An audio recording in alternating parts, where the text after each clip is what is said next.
On a Wednesday, we are underway. On a Wednesday, we are underway.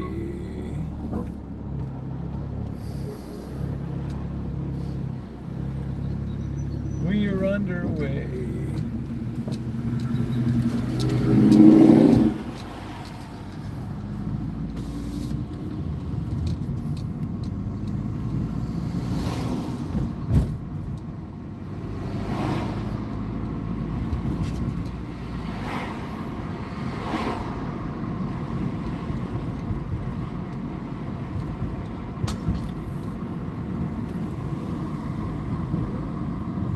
Afternoon, everybody. Icy, how you doing?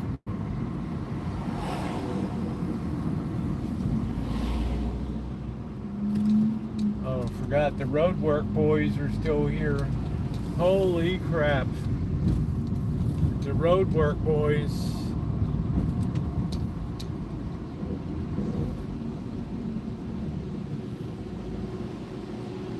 We got the roadwork boys.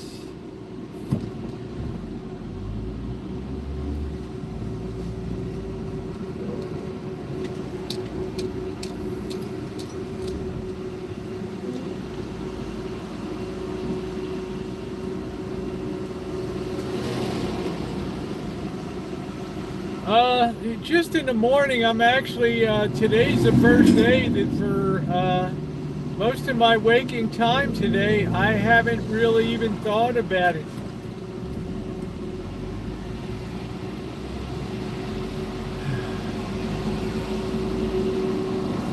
Flag boy!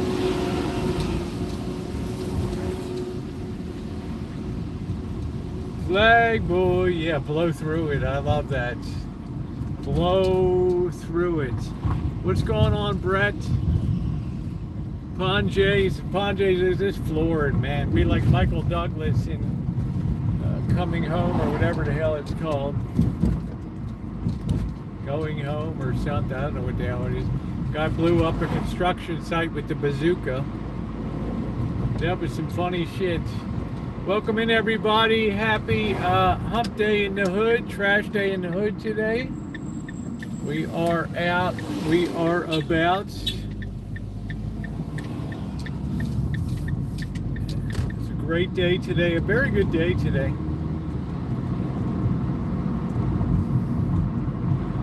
I managed to finally start to get some stuff done that I had to put on deferred.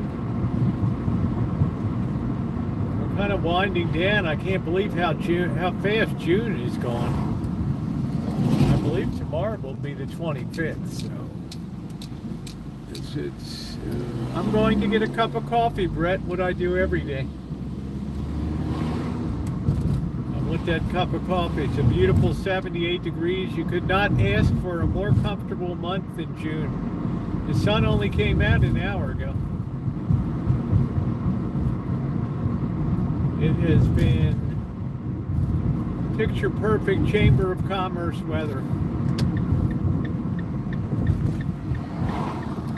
Do do do do do do do do do Tusk.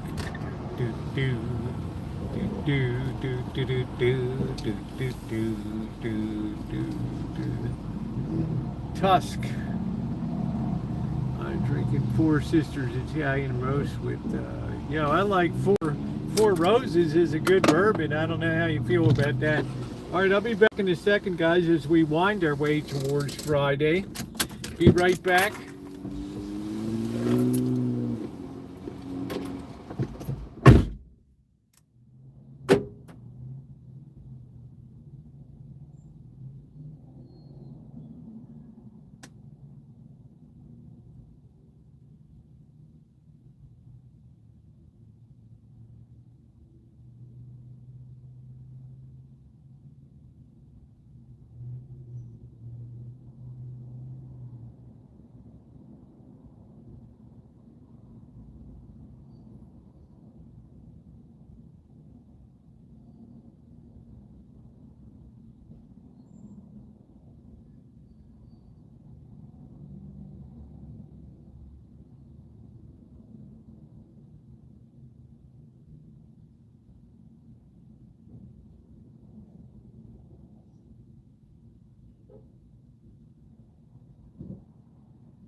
All right, I actually cooked up some rice today, you guys. What type of coffee do you get there? I got 7-Eleven, whatever. They're brothers, Farmer Brothers.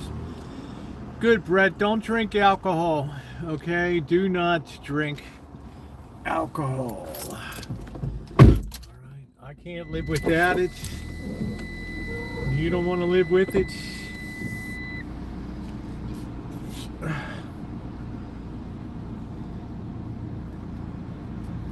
A lot of people in my life don't drink alcohol. The boss, I never thought the boss would quit drinking. He could do half a bottle of tequila on a Friday night, plus 4 or 5 beers. I never thought in a million years he would ever quit drinking, but he just sat it down. That's strong. He quit smoking too. Hi, Alex. How are you? Good to see you. Yeah, I tell you, it's really good. Hey, Joni, how you doing? It's a great day today. I was able to get out and earn some money. That's always a good thing. Yeah, 7-Eleven has different kinds. I just go for regular house. I don't understand all the other ones. I don't want hazelnut. I don't want mint. I don't want, you know, Jesus. All I want is a cup of coffee. All I want is a cup of coffee.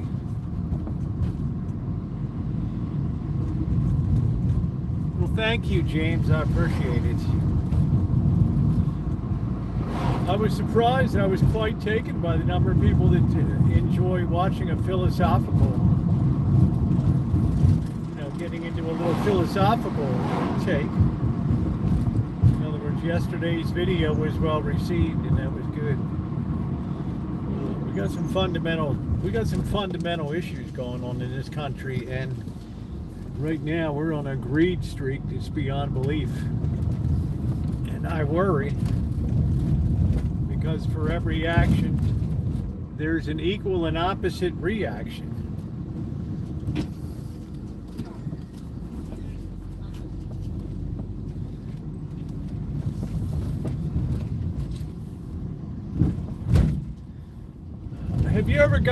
Have you guys ever heard of a coffee brand called Farmer Brothers?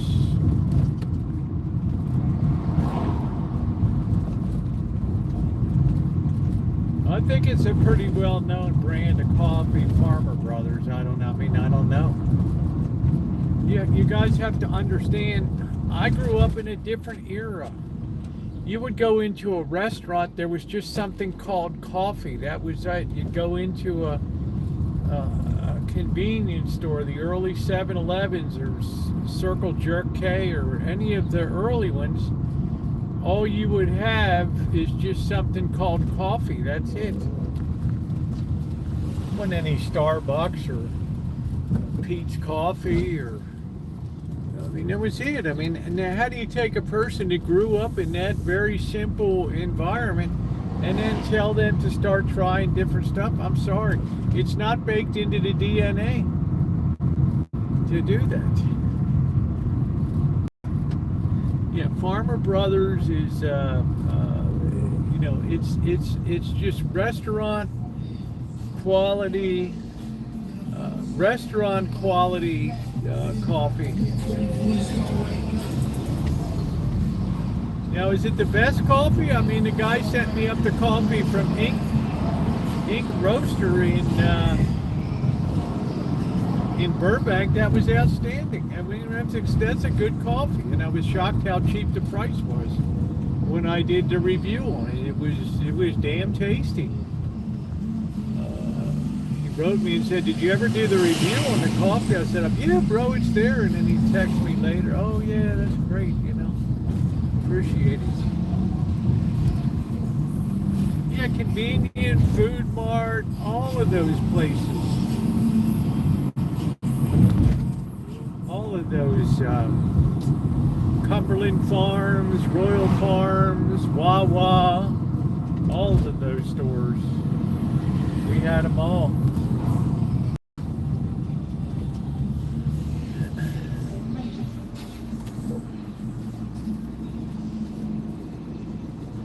Yeah, Jim Barney did commercials for both. Joni, how are you doing?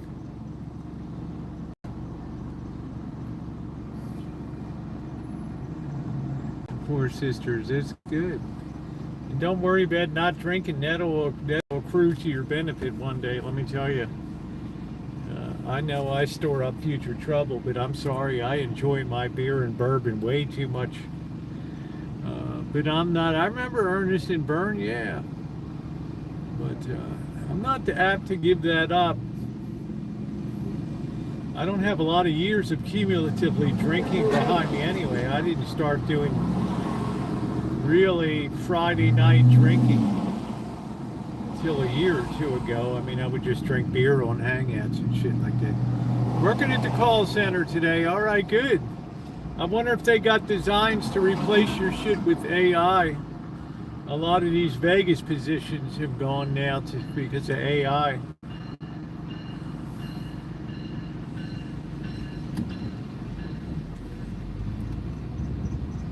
Back office shit's being taken over by AI.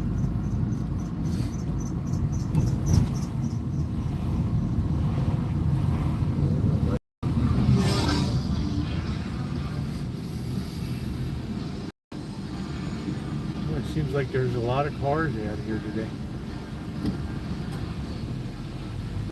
Well, Joni, you've been there about over a year now, haven't you?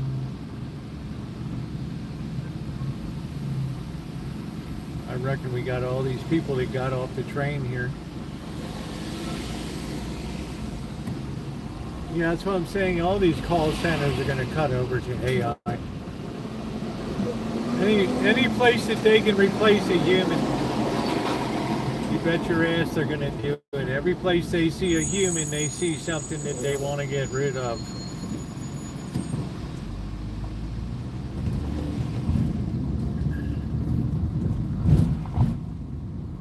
Same thing with gig workers. Every gig worker is somebody to be replaced.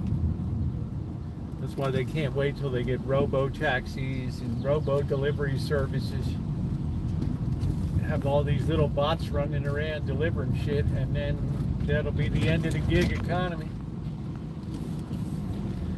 It's all part of the plan, ladies and gentlemen, and you've got a front row seat for the whole freaking show.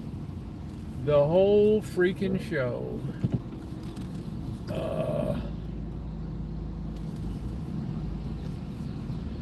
Let's back in here. It was great waking up this morning, or it wasn't this morning. I was up, we got a big earthquake alert. Bam, bam, take cover immediately. Drop and take cover. It's like, oh shit. You're just sitting there bracing yourself, wondering when it's going to be coming. Luckily, it was up at Willits, about 100 miles up the road. But it was a good size when it blew shit off the shelves, and people in restaurants, there were coffee cups smashing on the floor. There was a lot of shit going on.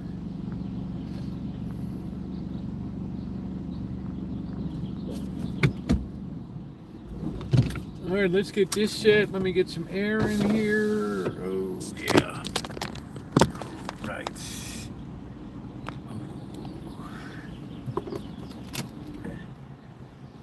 Okay, so did I miss anybody here? Yeah, so good afternoon. Hey, Mystery, how are you? I'm kind of excited that you're going to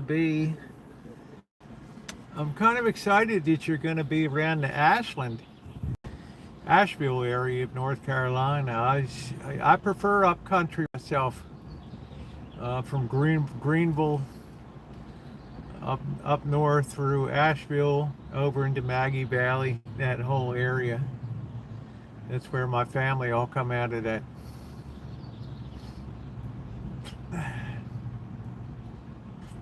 All a bunch of hillbillies, man. Moonshine and hillbillies. There's a cashier from the Philippines. They have have you seen some restaurants who are using virtual cash? They have a person, they pay them and they would have to pay to. Oh, wow. Holy shit, Brett. Are you kidding me, dude? You can't even have a cashier now? Jesus, what a crazy ass world we live in. Hello. Would you like to pay cash or would you like to pay credit card? I guess distance doesn't matter with technology now. Exploring electric paint sprayers for painting vehicles. Yeah, the person's on the, yeah, it's what would you call it? A techno cashier, I guess. I don't know. Virtual, but it's not virtual because it's a real person talking to you. I'm sure the casinos and hotels in Vegas are going to love that until you go walking out the door. It's going to be great for dine and dash. Yeah, I spent a lot of time in the Philippines, Brett, working there in Manila.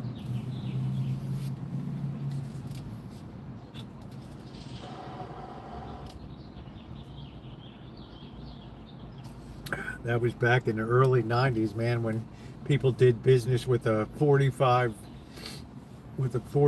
pistol sitting on the desk. So, did you feel it this morning? Feel what, babe? I didn't feel the earthquake. No, I was bracing. All of a sudden, I don't know if your phone went off. My phone went off. Bam, bam, take cover. Earthquake alert. Take cover. I just continued to, I just stood around. I didn't feel anything. I'm doing great today, Miss Tree. How are you? I didn't feel a doggone thing. I really enjoyed the people in the Philippines. They were tremendous. Remember, I worked all over Asia. I knew people everywhere.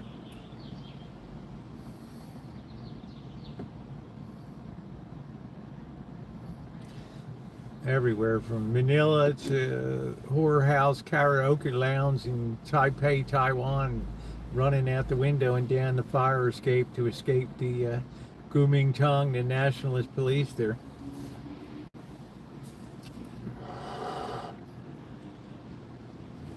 Ask me what country I have no interest in going back to. Taiwan. Waiting for nothing. I got lots of friends that are Filipino.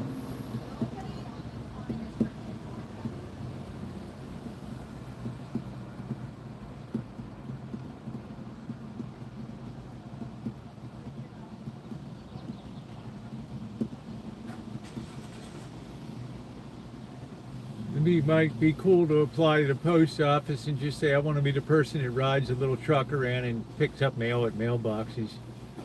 That might be pretty cool.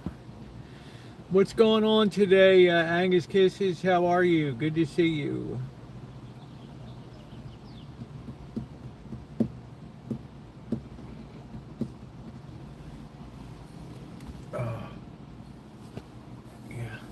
My last pain is weird. It's in my side over here. Other than that, any place you have a cashier, whatever, I don't know. Nothing's going to be foolproof. What are you going to do? Somebody throws a glass of water on the virtual checkout. The whole thing. The smash and grab, dine and dash, they just, throw a glass of water onto the checkout, and that's it, man. It's over. It's game over. People are pretty clever when it comes to avoiding a bill. Please hit the thumbs up. We're way short on our thumbs up tonight. Some places have backed off from self-scanning because it's too confrontational with thieves. I mean, a month ago we were walking into the 7-Eleven in what's arguably it's not a bad neighborhood. Hell of a lot better than the neighborhood I live in.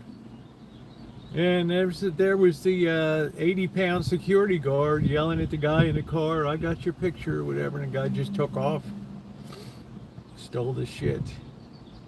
PC tape, so nobody cares, Elmer. It's a dying trade, dude.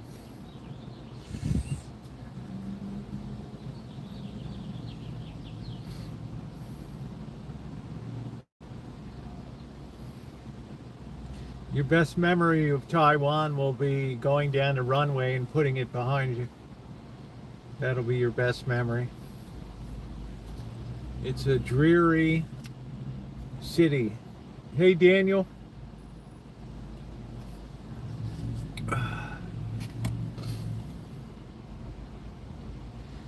It's a dreary little island.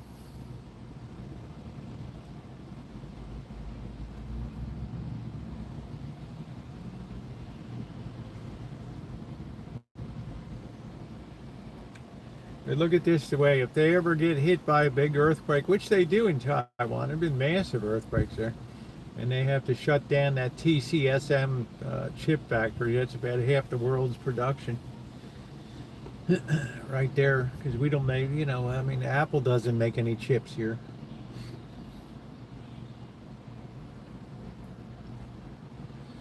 It's all in the wonderful game, that we call globalism, Oh.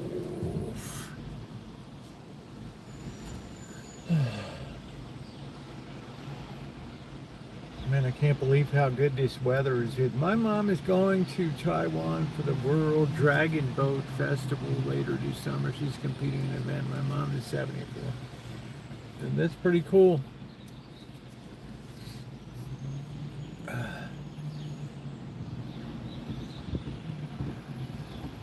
Hong Kong has the big dragon boats races there.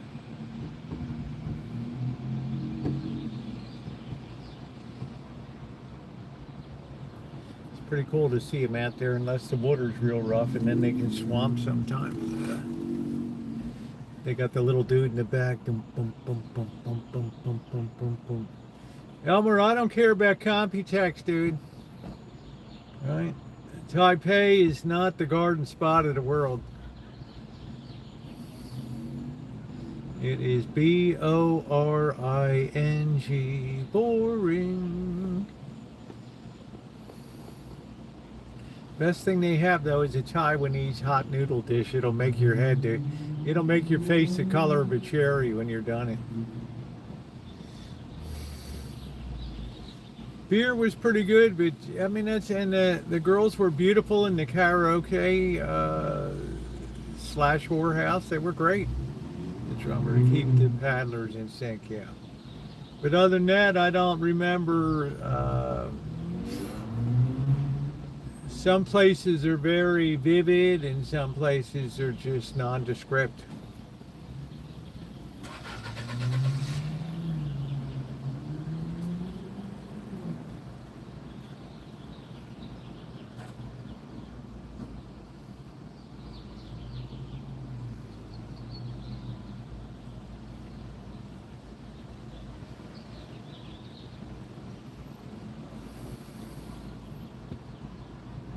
I don't know, I used to watch all that crap when I lived in China. Now it's just a blur on the way to the sports page.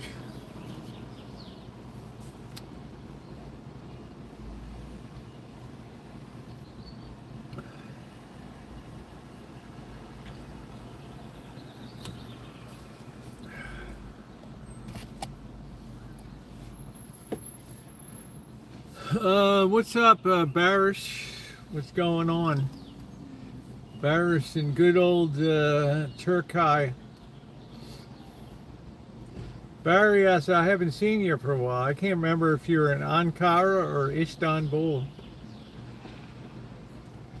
My mom is on an all cancer women's team.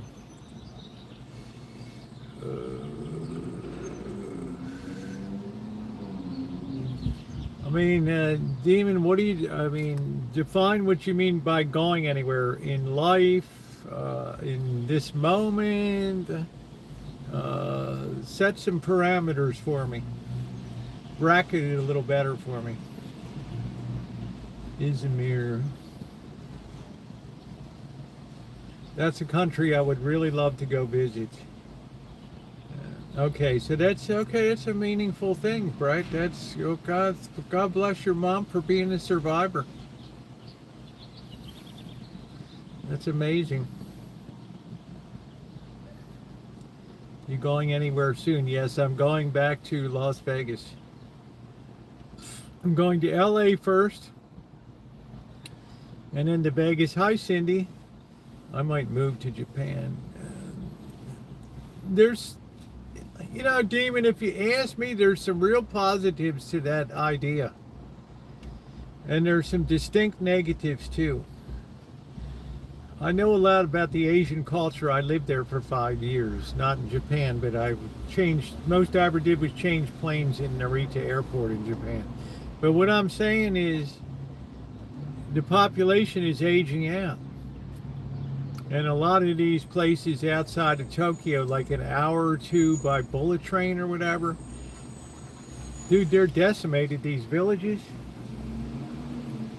And these people just die. And there's nobody to take over their houses, so they end up being for sale for $20,000 US. I mean, they need work, but what the hell? If you dig the culture and dig the life, the downside is there's not a hell of a lot of people that speak English in Japan.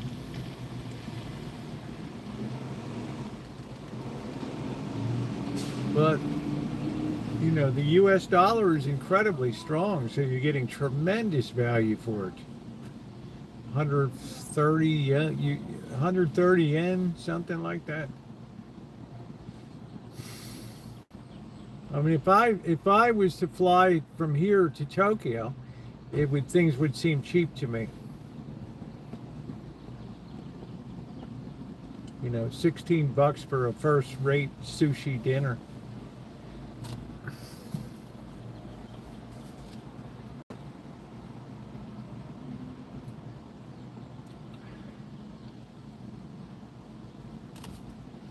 So that's not the worst idea in the world, but I don't know how it is in terms of moving. A lot of people speak English in the Philippines and also in a lot of China now, especially Hong Kong, places like that. I don't know how it would be with, getting a visa or a long stay visa in Japan. It's, I don't want to sound, like I'm talking out of school, but sometimes it's, there's this barrier against, Japan has always been a pretty locked down kind of country. And they're not always so welcoming to foreigners. Whereas the Chinese are like the Americans of Asia. They don't give a shit about anything. Just Mazuma. English has the most words of any language. Well, it has the most words of any. Twice as many words in any other language. If you can't find a way to express yourself in English, you have a problem. It's a writer's beautiful language. Whereas German is a language of precision. You say exactly what it is. That's why you don't have a lot of German romantic writers. It doesn't exist. Yeah, you can get a job teaching English. I don't know, wow, I don't know. It's just, I had too much time in the classroom in my life. I just don't think I would want to be a teacher. I think what I would have fun doing is trying to find the house that's closest to Tokyo that's salvageable and savable, and go about restoring that to a real Japanese type complete with rice paper, sliding doors and all that shit. Thank you guys for coming in. Please hit that thumbs up button today. It is appreciated. Elmer said it's 95 degrees. Elmer, it's 78 here, my friend. I bet you wish you were a California girl.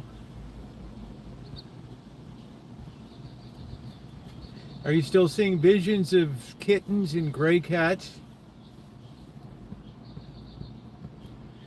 If you go to Japan, Demon, you have to have a goal. You have to have some type of roadmap of what you want to accomplish.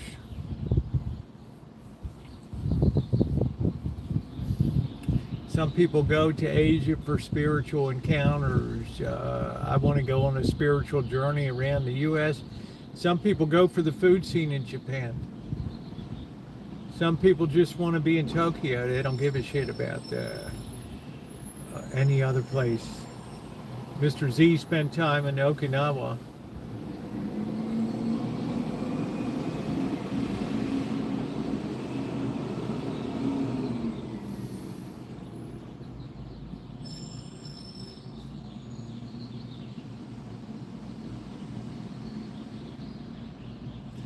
I know they're roasting their chestnuts off. I see visions of sugar plums. I saw the temperatures in Europe. Paris, 108 degrees.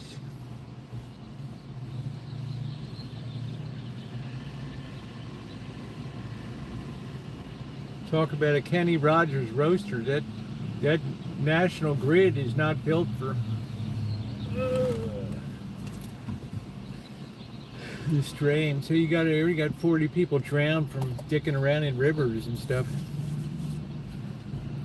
I don't know, it might be something to this global warming, guys. Although the last year and up till now, it's been a very cool summer here. One way is like Vegas and New Mexico or Arizona. Well, it's a little more humid in France. There's Cindy. Yeah, you expect 109, and you know Phoenix is built for high temperatures. Yeah, parts of California get to 123. The hottest temperature ever measured was in Death Valley in 1930 something. But California desert, Arizona, they're built for heat. Their electrical grid is set up for it. Las Vegas.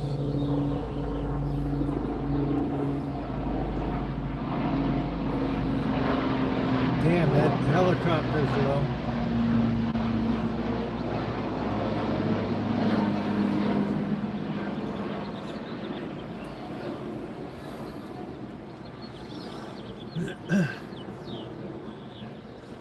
Yeah, it was 110 in Vegas yesterday.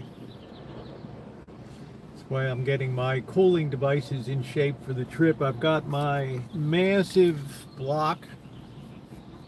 This just runs the cooler.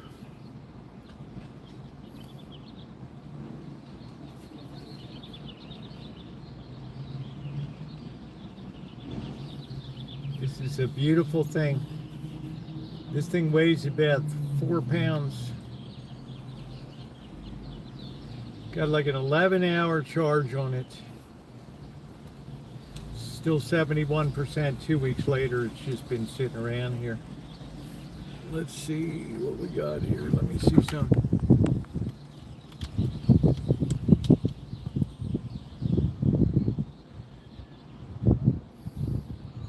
$95 watt hours, 77 degrees Fahrenheit. It even has a built-in temperature check.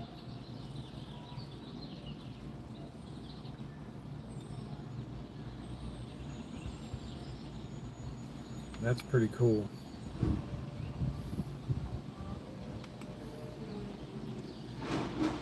So it still has 4 hours and 28 minutes of time. That's going to be beautiful. Yes, 1913 in Death Valley, yeah. Now, I've been in 130 some degree ground temperature in 2024. You remember the legendary, the longest continuous hottest live stream ever done on YouTube. We were at 120, bouncing between 123 and 124. And brother, when I hit that atomic lounge and that cold beer,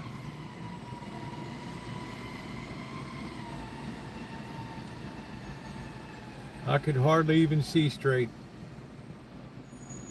Desert, it's a beautiful day here today. I think it's about 77 degrees. Coastal California is delightful.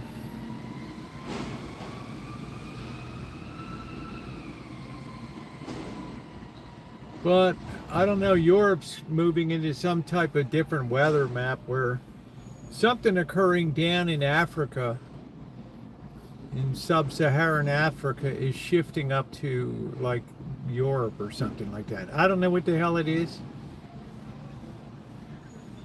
But I'm saying, you know, it's damn miserable if you're not used to the heat. Not sure. The poles are slightly shifting. I don't know, you know. I mean, you do a lot of shit on Earth. The Three Gorges Dam in China tilted the Earth slightly. You know, holding back the Yangtze River, that's a hell of a lot of river to hold back, man. Dun dun dun dun dun. Do do do do do do do do do do do do do do.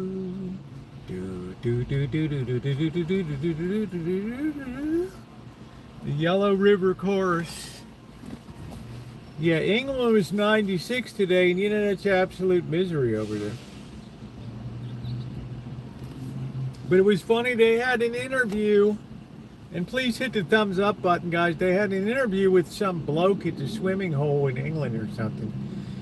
And the woman's like, are you used to this temperature? Or is it? He's like, it's fine for me, because in a couple days it's going to be gloomy and cold again. It's like, this dude really knew how to enjoy. Really knew how to enjoy.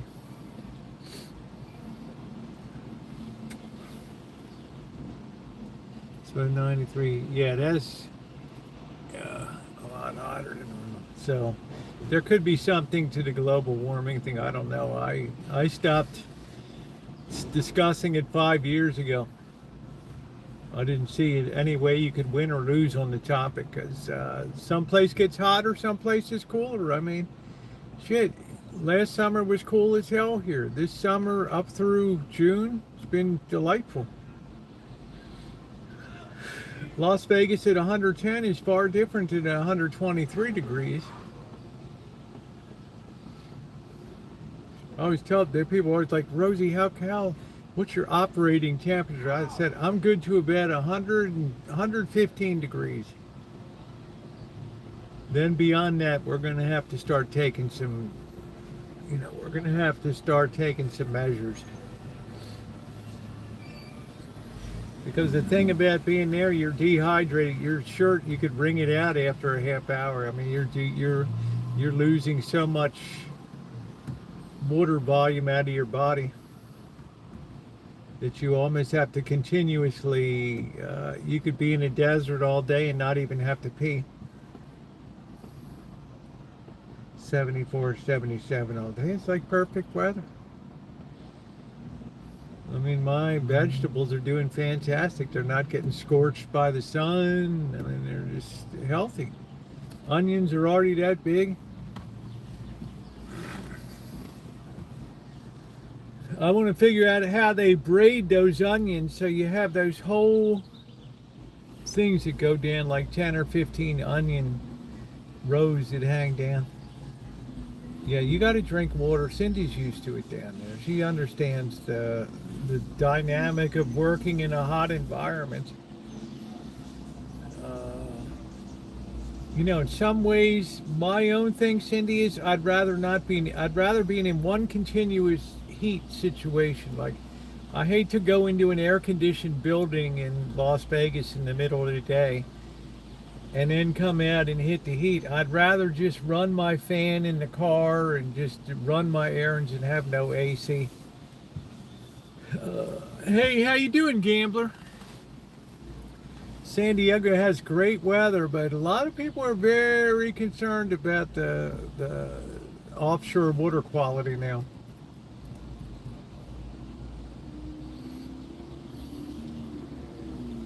With that Tijuana River dumping massive amounts of raw sewage into the ocean, it's effectively killed Imperial Beach, which is just up north from the border for Mexico. It's you can't even go in that water. It's always bacteria warnings at the shoreline, and stay the hell out. San Diego ain't a hell of a lot better. Yes, it gets hot here. It does. We already had 2 days in early June that were 100, 101 degrees. But the thing is, at nighttime, the temperature just plummets. Like, it was probably 51 degrees this morning. Yeah, Mission Beach is nice. Pacific Beach is my personal preference. Hey, gambler. But I haven't been down there in years. Just because, I'd have to stay in the van, which is okay. I don't mind it. It's cool. You have to boondock in a shopping center or something. It's cool.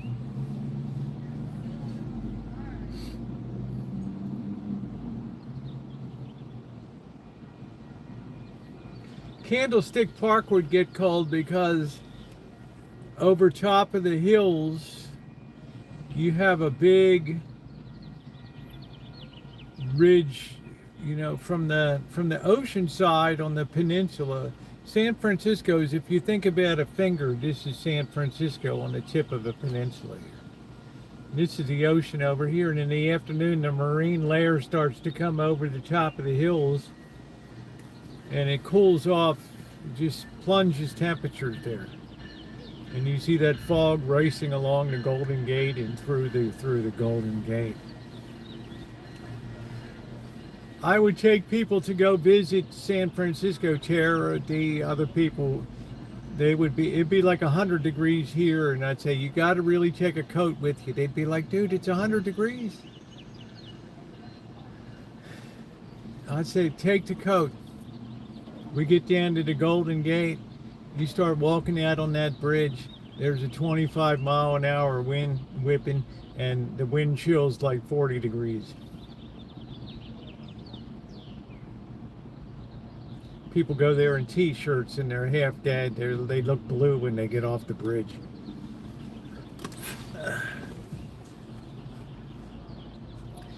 Because that water outside there is right from Alaska. It's coming right down. And that shit's cold. I can tell you from deep sea fishing and at Bodega Bay, that's damn cold water. Nobody goes swimming here in Sonoma County on the ocean. We have beautiful coastline, but you'd be dead on the beach around here. More people die in this county coastline than any county in California. Hypothermia.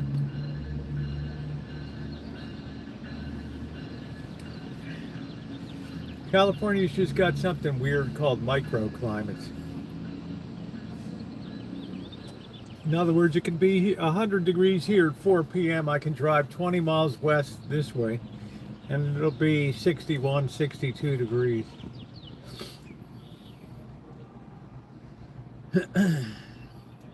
Is Ronnie here today? I don't think I've seen Ronnie. Welcome in, everybody. Please hit the thumbs up button. We're trying to get to 50 thumbs up by the end of the first hour this evening. I'm glad to see everybody.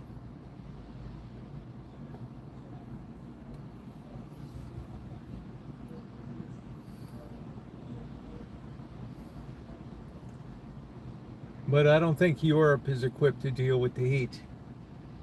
I didn't feel the earthquake deja vu, but my phone fired off this morning. Bump, bump, bump. Earthquake alert. Take cover. Take cover.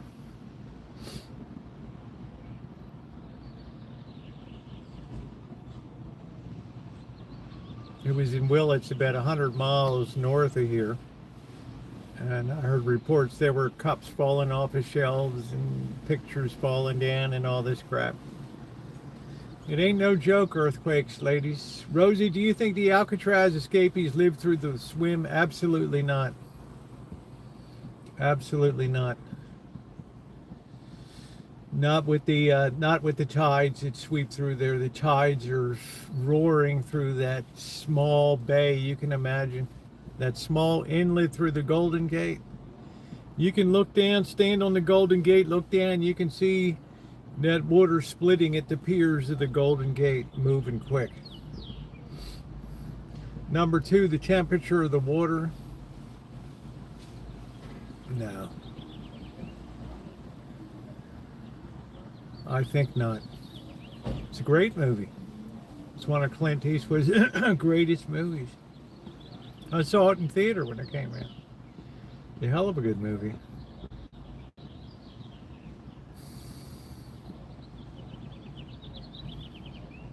And you can visit Alcatraz if you want, at least by boat, or if you really want to step up your game, you can call the San Quentin and arrange a tour.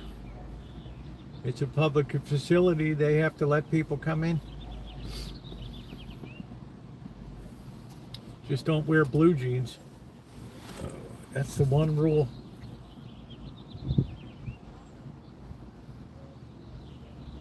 No blue jeans, Brett.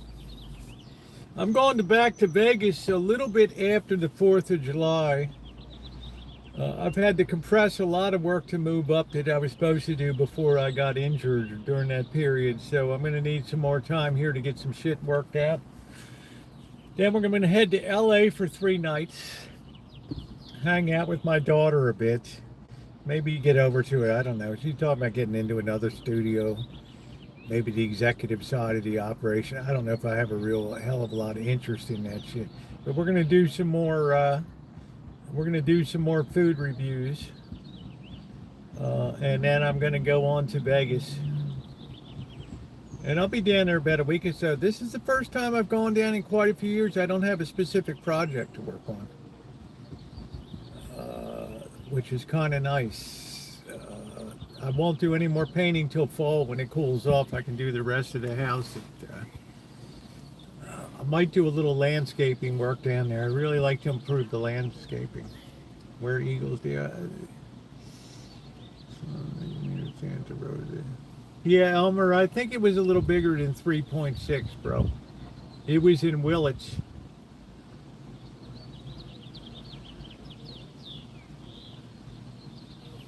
Elmer, I'm just living to die, bro. When this baby hits here, they'll make movies and write books about it. When this baby finally cuts loose,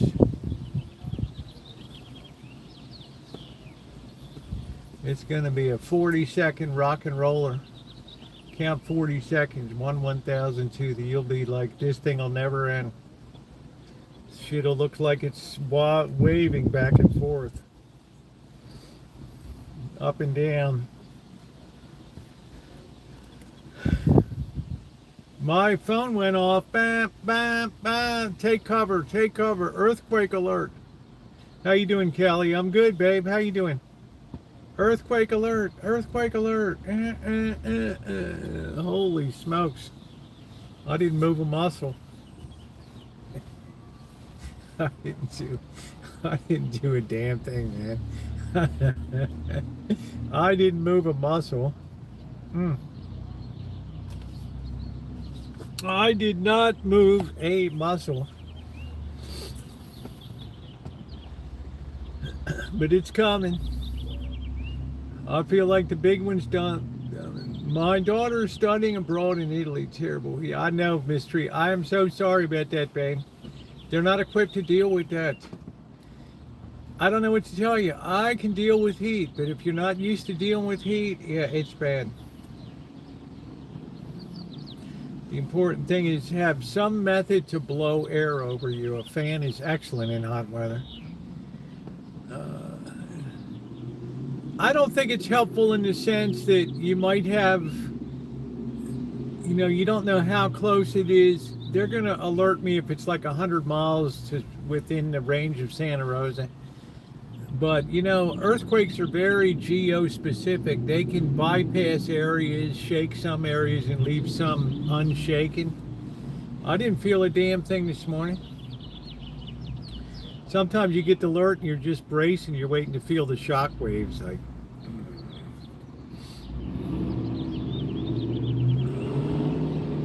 it's just an instantaneous bank of sensors in the ground. But the area north of the county here, the next county, is a very geologically active area. It has the geysers there that's a geothermal. Right over the hill here, you got Calistoga that has the hot springs and mud baths that people pay big money to soak in the mineral springs that are heated naturally.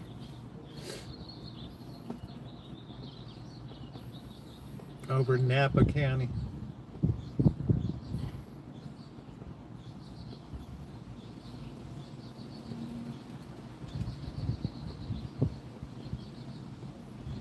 So what benefit is it? We were here in this van about 3 years ago when we got a sudden alert and the van was shaking. It was instantaneous. So what good was the alert? Not of much benefit. Where I used to camp, yeah. That whole area, locale, is all geologically active underground with high lava domes. So what they'll do is just inject water into the ground, and that creates steam, which drives turbines that creates electricity. And some of these things that were uneconomical before are now economical with need by AI data centers and all that stuff. I mean, when we're talking about firing up 10 new nuclear plants in France and stuff, that's a lot.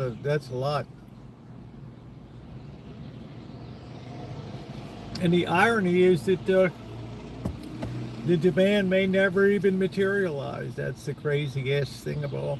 Technology's leapfrogging so fast. So I don't think in my case, and please hit the thumbs up, guys. I don't think in my case it's a lot of use. I've been in so many earthquakes. If it's got your number on it, it's got your number on it. Data centers make your utility bill go up.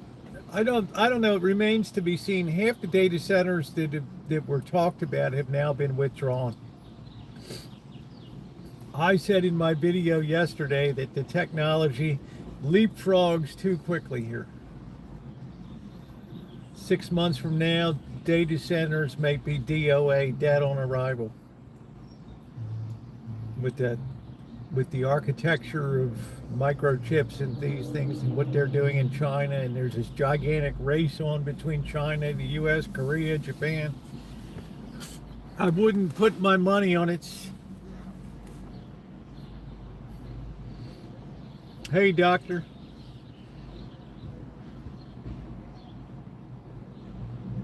Dr. Frankenstein, I'm doing fantastic. How you doing?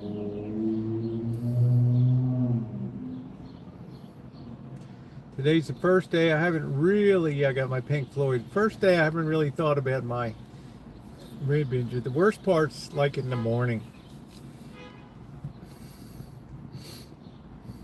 But I'll be glad when this sucker's done. So we did get that earthquake alert at 8 something this morning. And that's loud. Loud. Those emergency alert systems override every function in your phone. Volume settings, shaking, everything. Yeah, we were just talking about earthquakes. That's right, Dr. Frankenstein. That's why I tell people, I know I live in one of the most dangerous places in the world right here, because this place has been ground zero for a horrible tragedy. Rogers Creek fault, Healdsburg fault, San Andreas.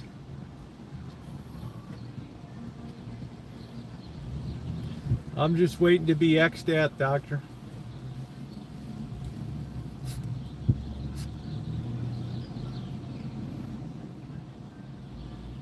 I'm just waiting for that big 40-second big boy.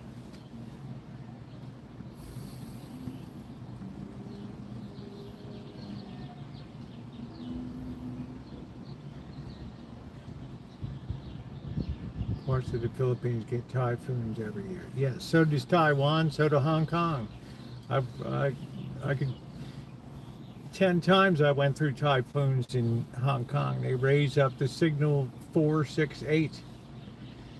Signal 8, stay home. Why? Because there's shit blowing off of buildings, signs and shit that's not properly installed. Just comes down, kills people in the ground. I've flown through typhoons off Shanghai and Taiwan. It's not a fun thing. They call that area the bowling alley. How you doing, kitty? This thing is doing better. It probably looks horrendous, but thank goodness this was very superficial here from the other day. A little intrepid exploring, it went rotten. It's always good to see you.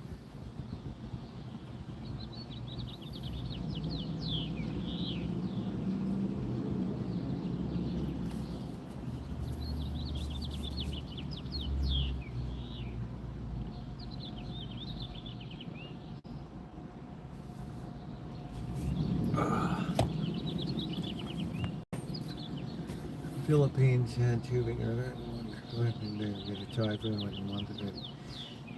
Philippines is just a collection of islands, and islands never fare well when sea and wind and tides come together. I mean, they're going to bear the brunt of it all.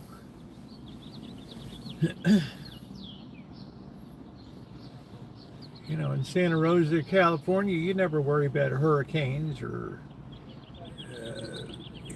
if you have a twister, it's going to be an extreme rarity. Maybe out in the Central Valley where it's flat and just dry, you get a lot of dust devils rolling around. But the good old Kansas twisters,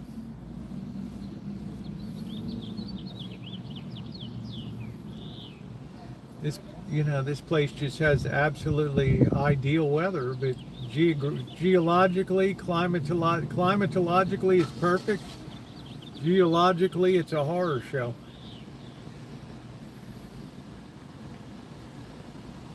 I'd always have people say, man, Santa Rosa looks so shitty and uninteresting. That's like, dude, it's been leveled twice.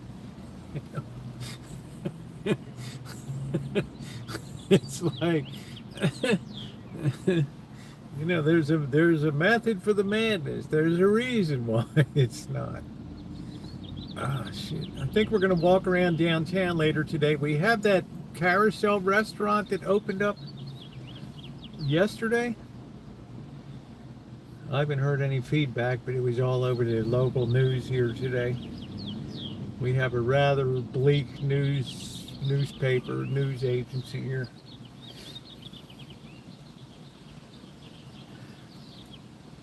But I'm very grateful I don't need air conditioning here. And that afternoon breeze kicks in and nature's air conditioning flips on, and by 9 o'clock you be closing windows.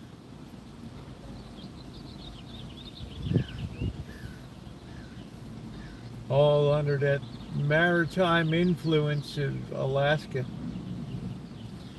North to Alaska. Go. Same thing. Boring. They should live in the middle of Nebraska. The pink restaurant. That's it. Corny. Did you? I did not feel the earthquake this morning. I got the warning. Did you? Alert! Alert! Earthquake warning. Take shelter. Alert! Alert! Earthquake warning. Take shelter. Man, the thing is so loud. I couldn't imagine that thing firing off at like 4 a.m.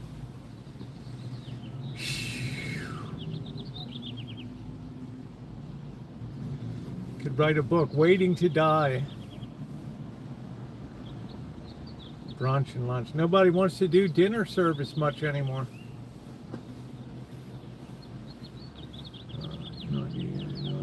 No, in Alabama you need it. Absolutely.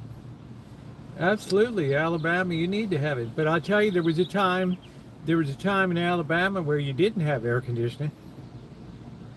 Mississippi, Alabama, and you know what? Life was slow. People didn't do a whole hell of a lot. Yeah, and everything had green mold, like Hong Kong, the green slime. You look at the movie To Kill a Mockingbird, you don't see any air conditioning units around. Please hit the like button, everybody. Thumbs up are very appreciated. If you could just take a minute, if you're watching on phone, just double tap. It'll give a thumbs up. Or if you're watching on desktop, laptop, notebook, Chromebook, please take a second to hit the like button. I don't have any channel memberships, Patreons. I do one GoFundMe a year for the church, as you guys know. Otherwise, it's all content for all people all the time.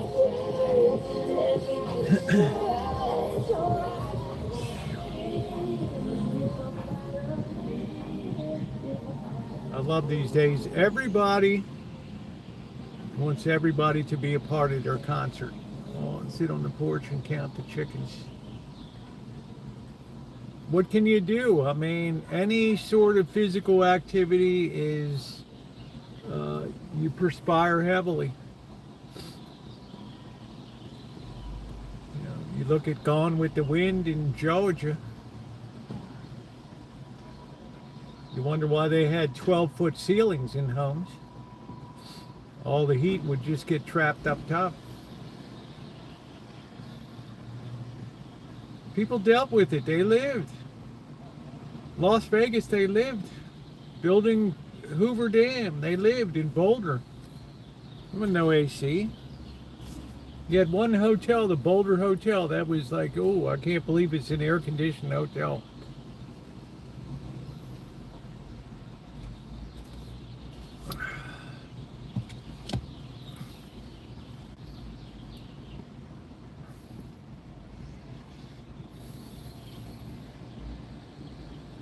But I guess you would agree, Dr. Frankenstein, you can't pump millions of pounds of carbon into the atmosphere without some type of effect somewhere coming down. Icicle, no AC growing up. Yeah, that's it. We didn't have AC in Baltimore, and that was wretched. Humidity was off the chart. Like Chesapeake Bay's like a bathtub. You know what you did, boys? You just sweated. I know it's nothing new.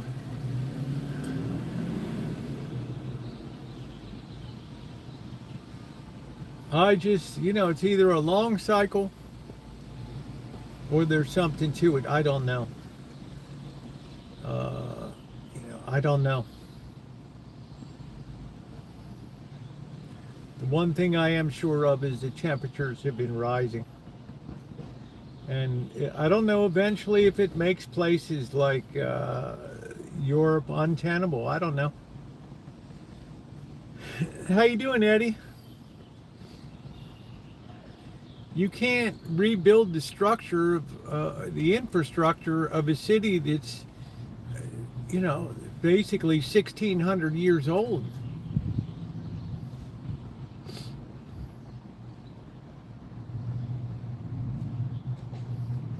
Baltimore, everybody would just sit out on the stoop at night. All the row houses connected together.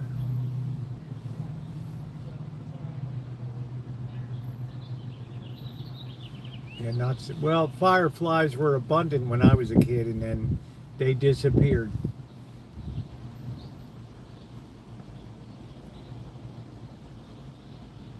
As to why they disappeared, I haven't a clue.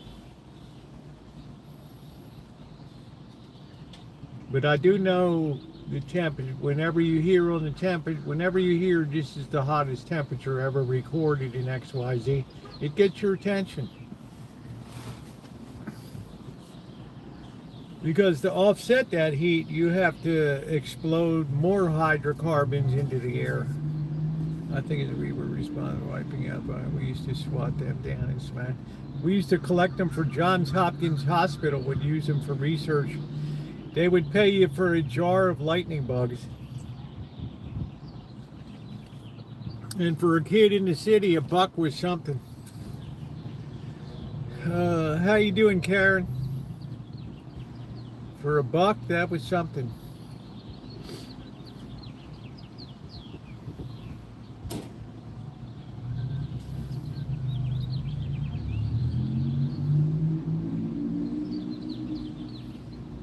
Yeah, so Las Vegas is definitely on the horizon. I just had to push my workflow up. I thought it'd be done. I had Tio working on the property yesterday. And remember, because I can't get down there on that fence line and get that, you know, I can't let those trees grow anymore through the fence. All those non-Lady Banks roses trees have now been removed from the fence, which was perfect. We used to wipe the glow part. Yeah, the glow part was pretty cool.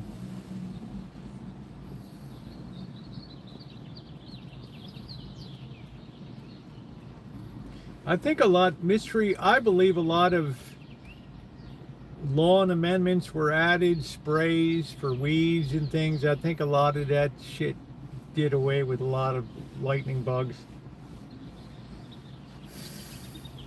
We didn't have spray when I was a kid. There wasn't any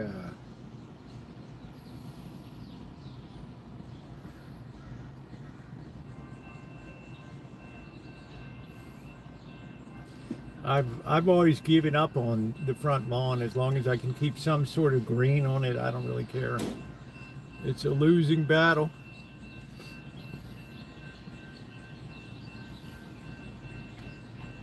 But anyway, I'm glad that was done. All those non-Lady Banks roses trees, some of them had trunks that thick, are gone now, because they'll pull the fence apart.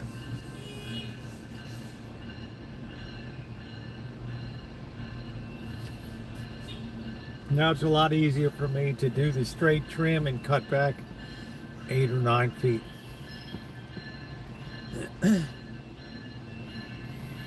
Yeah, Tim and Jar, we used to take them to Johns Hopkins Hospital.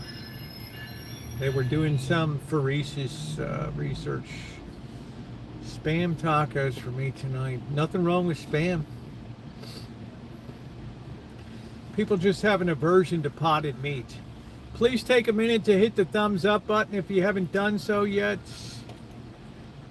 As I said, I don't have channel memberships, Patreons, GoFundMes. I never run the channel to turn people upside down for money. So please hit that thumbs up button, the way YouTube should always have been. Boy, Elmer, you really love those German plains of horror.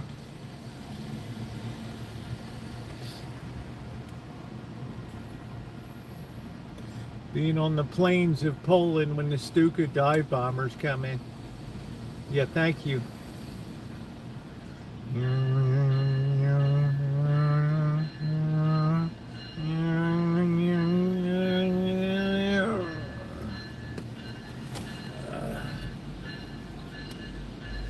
The Messerschmitt. German engineering.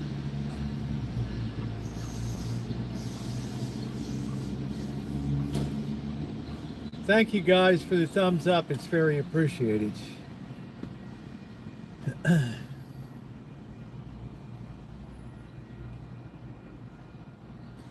So I don't know, Dr. Frankenstein, when you see temperatures on average going up and temperature records being set, it seems to be concentrating in above the Mediterranean, in the Mediterranean basin now. Even Elmer's like 95 degrees. Right? They're not used to 95 degrees in Germany.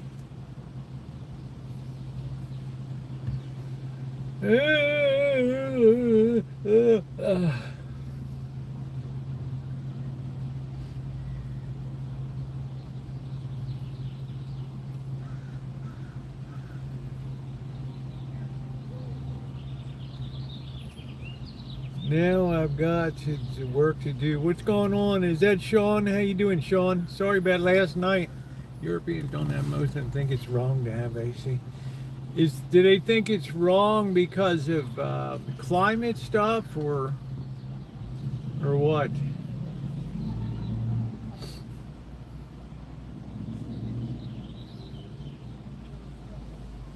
I crank up my AC and love it. Hey Marjorie, how are you? Okay, Catherine, go fix that din. Dinner under repair. Just that it's a sign of affluence. Hey Carol. You know what? A Lamborghini's a sign of affluence. So is an Alfa Romeo. And what's the point? So is Monte Carlo and Milan fashion. Okay. Europe is always a mixed bag for me. I can easily understand why there's always so much war there. Because on no place on earth do you have so many different variations of people on so small a geographic footprint.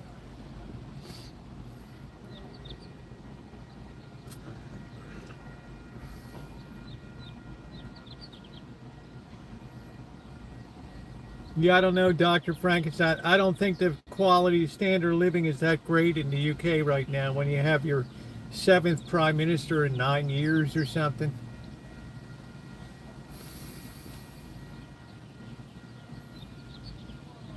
Yeah.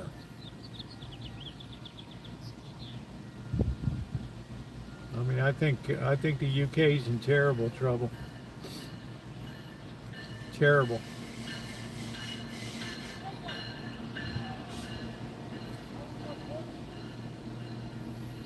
It's just like down in Bolivia now, there's just some shit breaking out in some countries. Some people just can't afford shit anymore.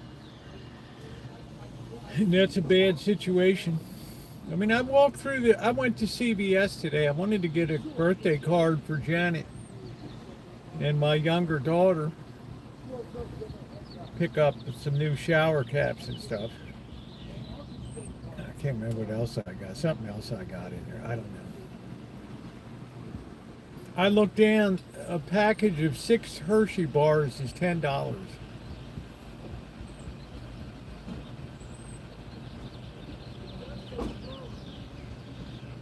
I mean, I'm looking at the candy. I didn't buy any candy, but I'm just thinking to myself, wow.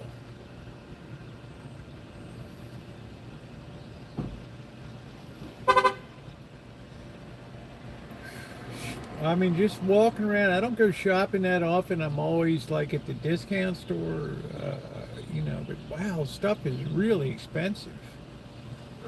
You know, Mystery, when you look at that, you think to yourself, it's like, what was it a couple weeks ago? Last month, guys, I was walking around. We were on a walking live stream, and we stopped in this store near the park, near Juilliard Park on Main Street, and you wanted like, I don't know, $3.49 for a tiny little Heath bar.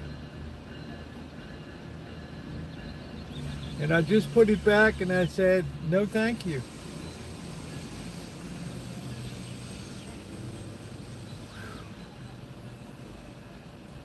So I don't know how people are getting on. I don't know. I know my very simple diet has good benefits for me. Yeah, I don't do it mystery. I'm not playing along. It's like when I stop in Baker, I do a video down there of the town of Baker or something. People love that shit. And then I think I'm gonna get a drink. I go in the store. They want $4.95 for a special 14-ounce size soda.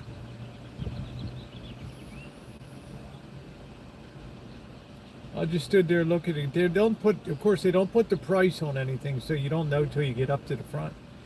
And the guy was really pissed that I went and put it back in the case.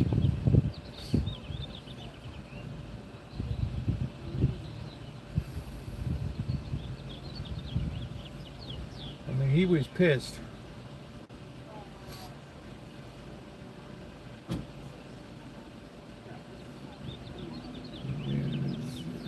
I don't know about vegetarian. I mean, I'm a ramatarian. Today I actually made some rice. I'm going to have some Arctic surf clams with some rice tonight, which will be nice. Little change of pace. But I don't eat vegetables. I mean, I have carrots. I have tomatoes. When's the last time you saw me have a green vegetable salad? Hey, Brian.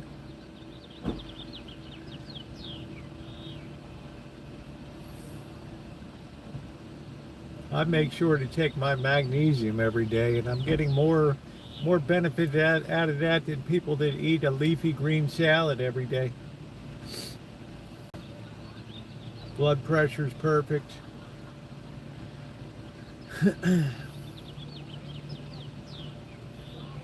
I don't swallow all the bullshit.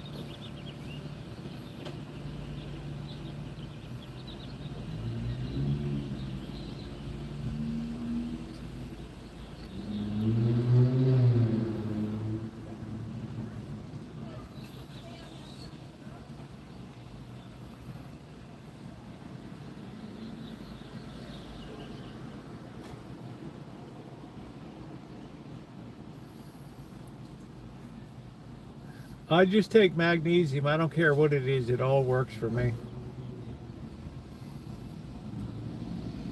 I don't get those nasty leg cramps.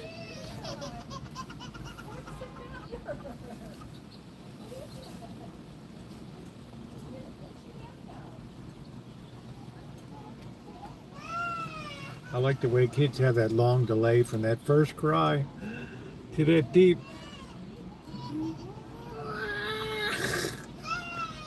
I call that delayed reaction. I mean, I just can't tell. I don't do it. You know, I'm going to tell you, Marjorie, I just go in.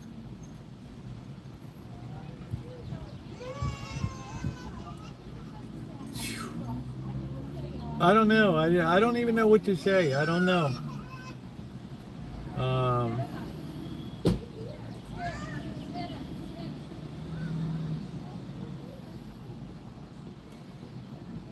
It's walking through CVS, which I judge to be a regular sort of pharmacy. I was shocked by the prices I saw today.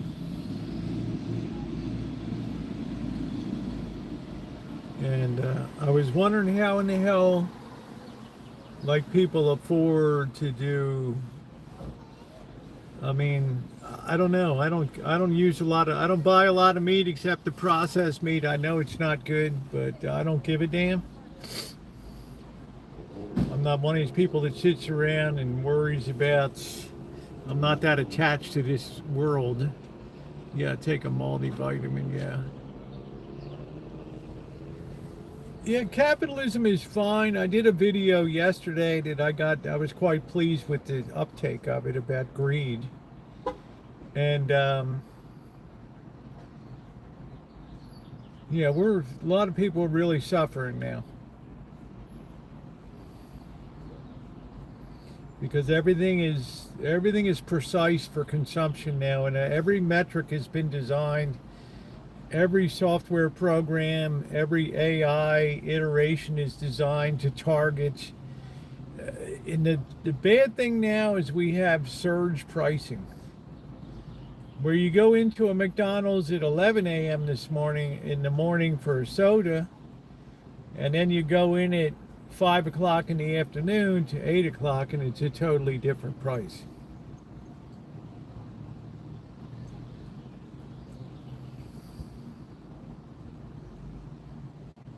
Okay, Brett. So the things I've seen, like I'm an out and out capitalist. I mean, I'm a free market person. But what I've seen lately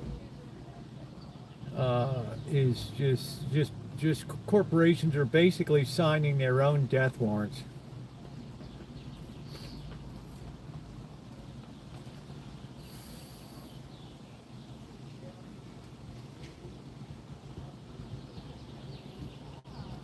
You get to a point with pricing and stuff that you just absolutely obliterate demand.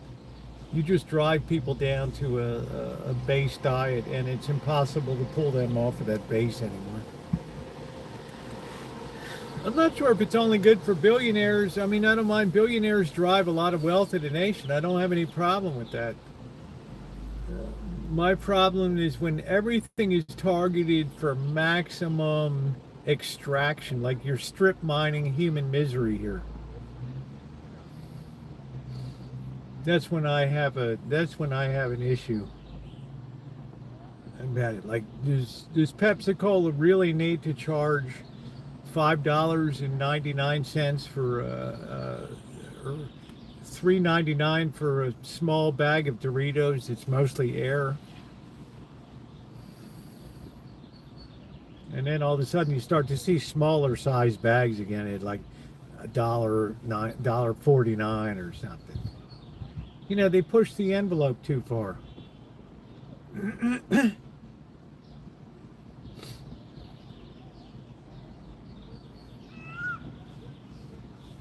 Hey, Beaver.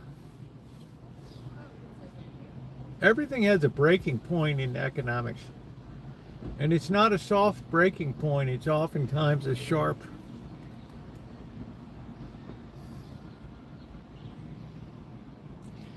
We are old, but we've seen a lot of stuff, Mystery.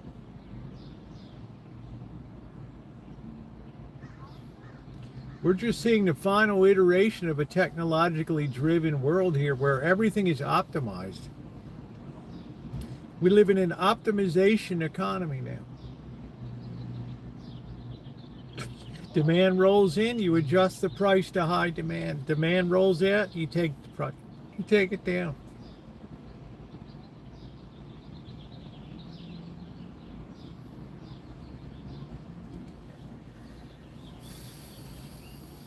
What does it mean? I don't know. I have no idea what it means.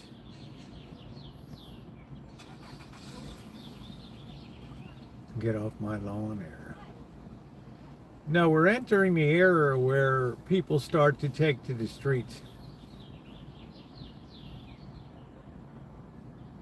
People start gunning for heads. Like, I would tell anybody that's politically oriented that if this is a dream period right now, because come January when the new Congress takes office, you have a little taste of that in New York City, what happened up there with the local elections in New York City yesterday. I don't know if anybody followed it. But it was a heavy socialist slate that won yesterday. That's a preview of coming attractions.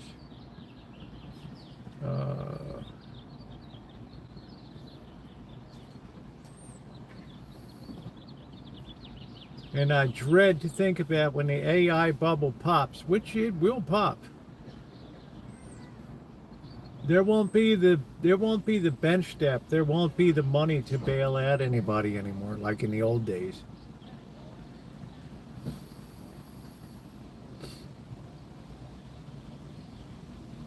All these dummies that blowing $1 trillion into the furnace.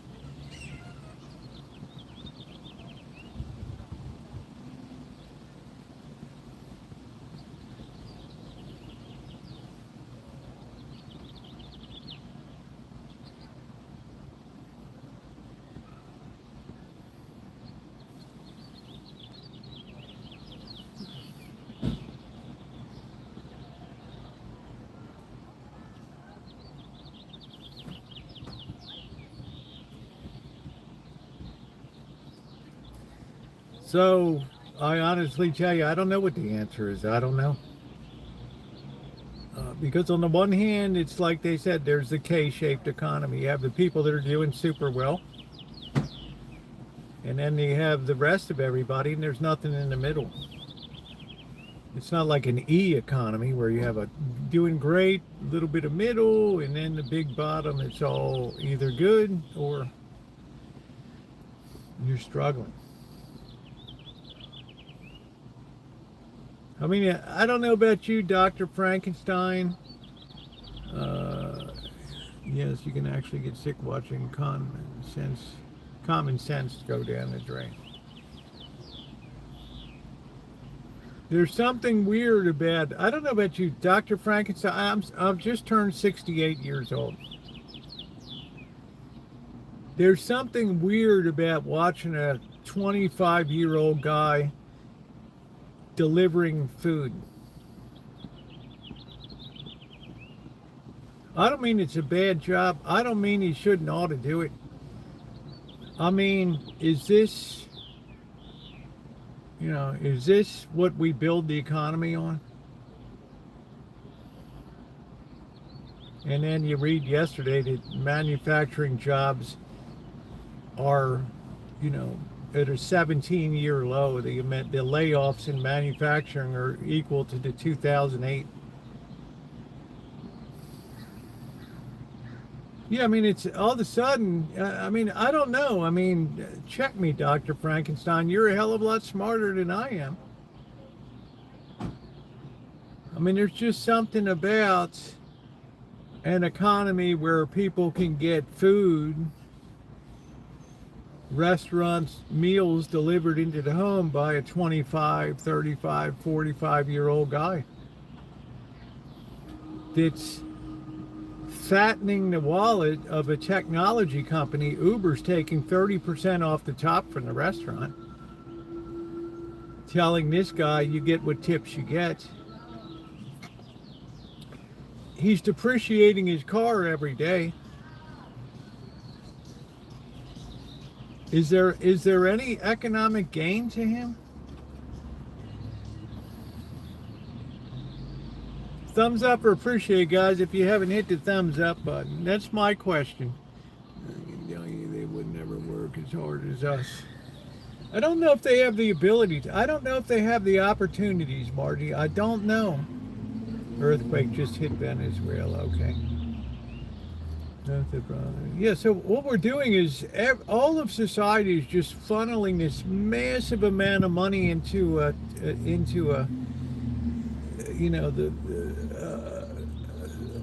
technology royalty these days. You're not providing any value added. You're not cooking the food. You're not delivering the food. You're a glorified broker in the middle. You're not adding any productive value. You're causing that restaurant to do 1/3 of its work just to cover off.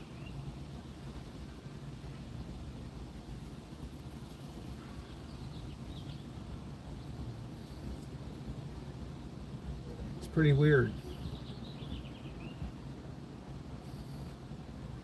No, they don't need Windows. They got apps, accounts, all that shit. But it's pretty weird.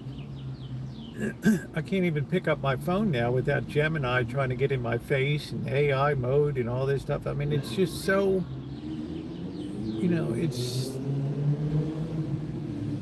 it's just, you're going to have a radical change coming.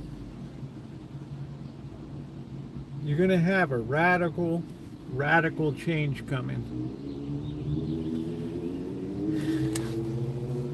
I've never done it, Mystery. I've never ordered a meal in. I wouldn't even know how to do it. I don't have the app. I don't have anything.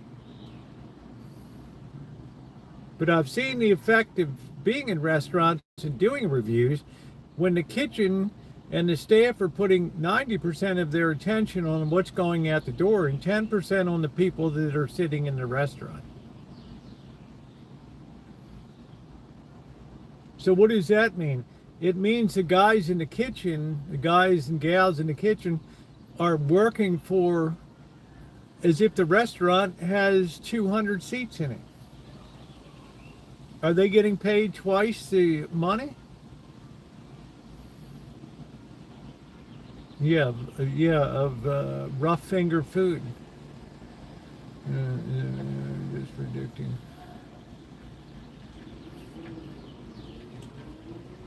We're theorizing, Trog.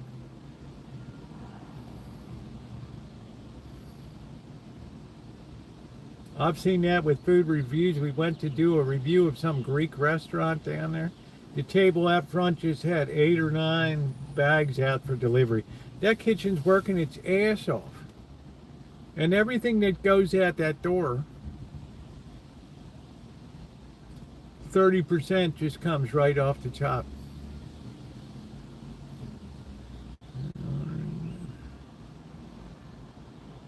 Yeah, it all baffles me. The quality of food products are nosediving. Yeah. I mean, I'm not a food snob, but the one beef I always stayed clear of was chuck steak. Chuck roast. Blade in it, gristle, holy shit. Now you get the weekly Safeway ad, and it's all about featuring chuck.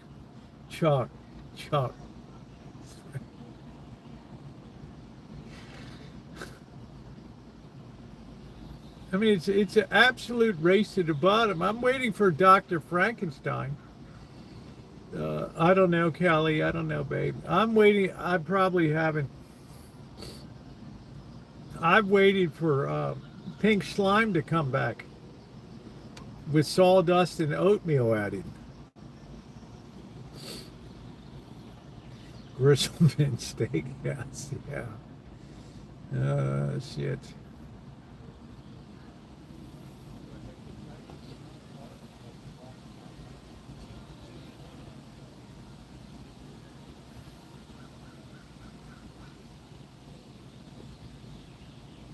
Kelly, if I get up to Toronto, babe, you'll know about it for sure. No doubt about it. We'll go to a Blue Jays game.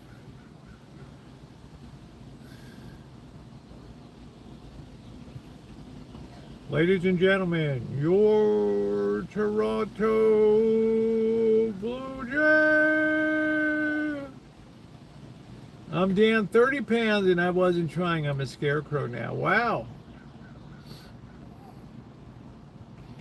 Elmer's fixated on German fighter planes of the Second World War and bombers. The Junkers, the Messerschmitts, the Stuka dive bomber.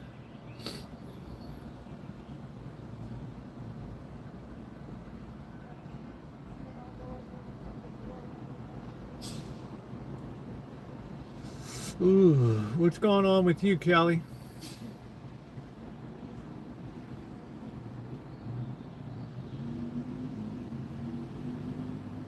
Yeah, please hit that thumbs up button. You're coming in, it's appreciated.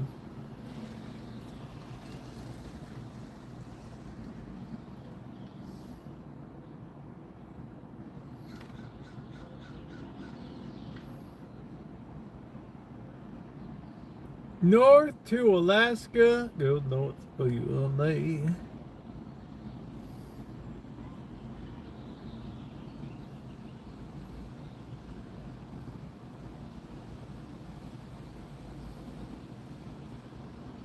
I don't know, people must really be tapping those credit cards. Have to now take iron pills and prescriptions to stop the heavy bleeding. That's pretty normal sometimes, Kelly. I spent 22 years pushing paper around a medical clinic.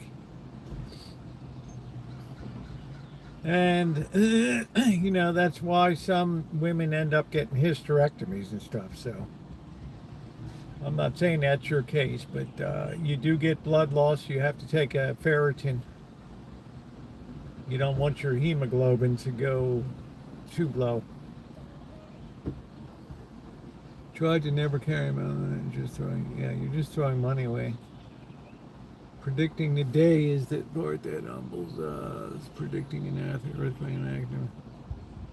Yeah, that's what I'm saying, Trog. It doesn't benefit me a lot when I get blasted in the morning with earthquake alert. By the time the alert comes, you're already feeling it. I mean, it's like it's too late. I don't take iron, babe. My blood is iron rich. That's why I like to donate blood to reduce iron sometimes.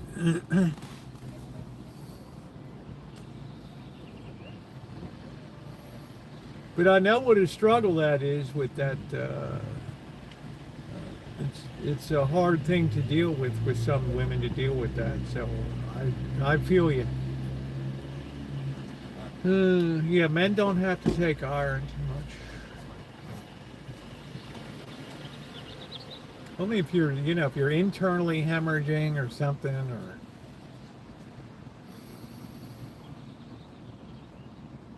just make sure to stay hydrated. That's the key. Is your sugar? My sugar level is never abnormal. My primary care physician declared me medically boring.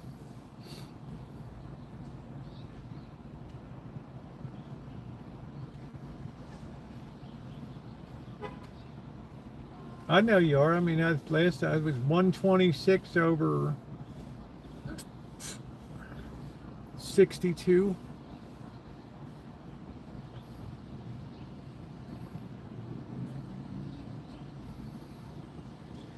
I'm a very active person, so with activity comes circulation, and with circulation comes better pipes, cleaner pipes. That number is the diastolic and systolic pressures. Your out pressure from the heart, your return pressure.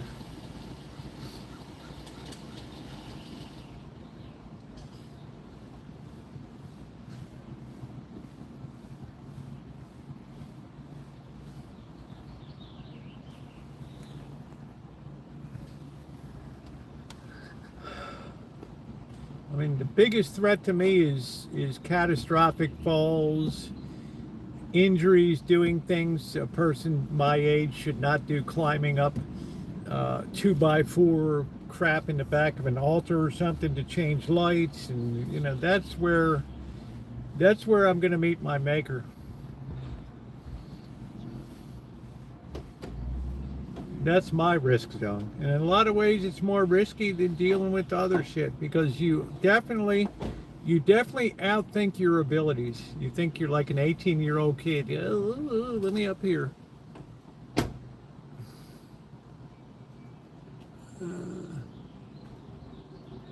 I don't have my bone density. My bones could be used as foundation piers in buildings, Kelly. I fell down the other day.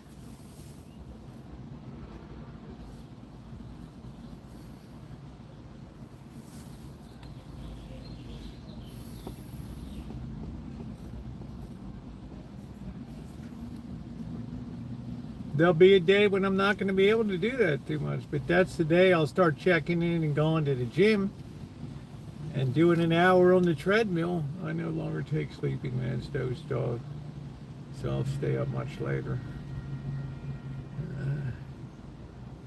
Well, I'm worried about breaking because, dive off of a 10-foot diving board onto a bunch of rocks. See how you feel. Rogers Creek sleeps with that. No one knows the day or only the time. Never forget. Thank you, Trog. What a writer. Trog, you're the absolute best, man. You just bring a level of literary beauty that makes the most mundane and horrifying thing in the world read like it is, as if it was a Percival Shelley bit of poetry there. It's absolutely beautiful.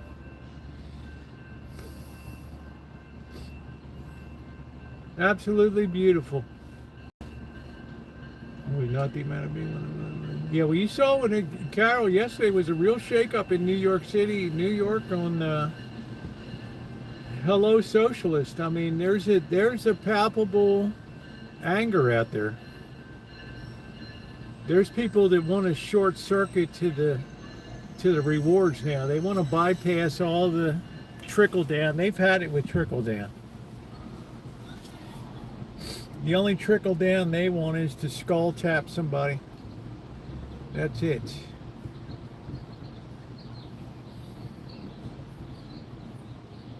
I mean, you had a definite hardcore socialist crew that got swept in yesterday into the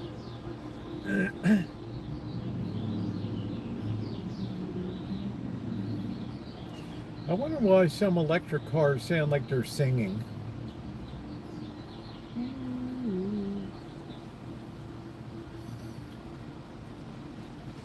Elmer, I see a Fokker triplane. How about it? When I was 60, I could do a lot of things.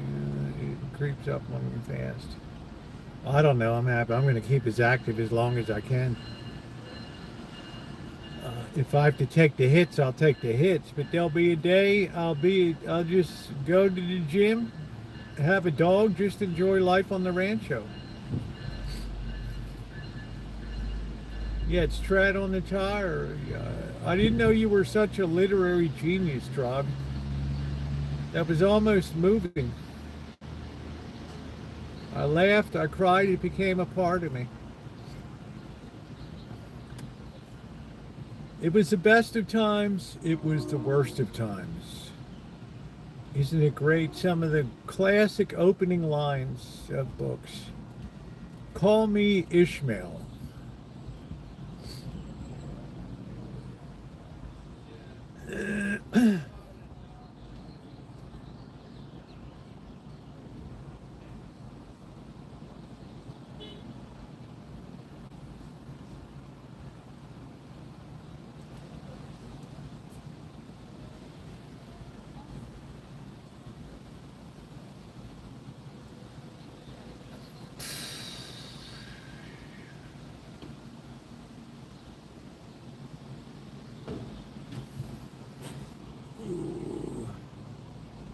I love a good opening line.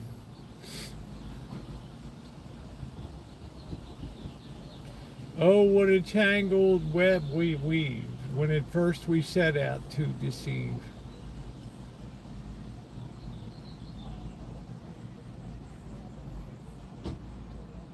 It went up the spout where the woodbine twineth. That's my favorite one. Thank you, Elmer. We're getting a list.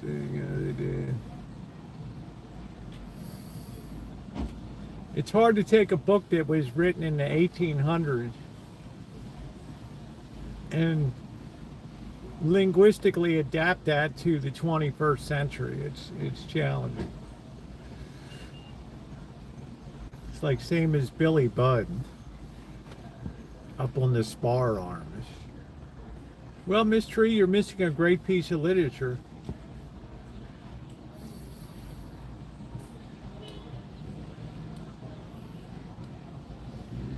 Well, some writers, it's almost like a fictional narrative, nonfiction in terms of support. Like I did a nonfiction book, so it's heavily annotated. Yeah, if you're interested in whaling, which he wrote for a contemporary audience, Dr. Frankenstein.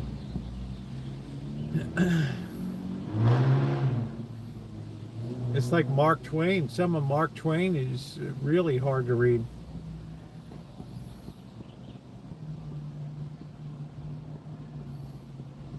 Yeah, and Scrimshaw and three-masted schooners, brigantines. You have to know some you have to know some maritime shit. Call me Ishmael.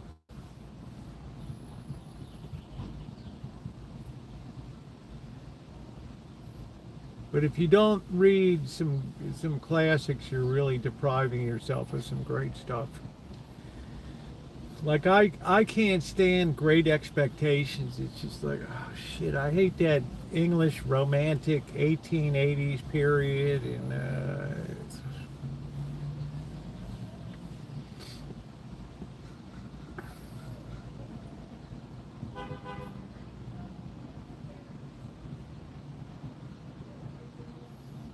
everybody was so refined and so genteel.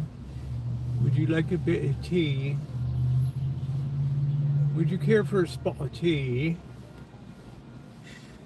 That's why books of the South appeal to me a lot more. I can relate to them.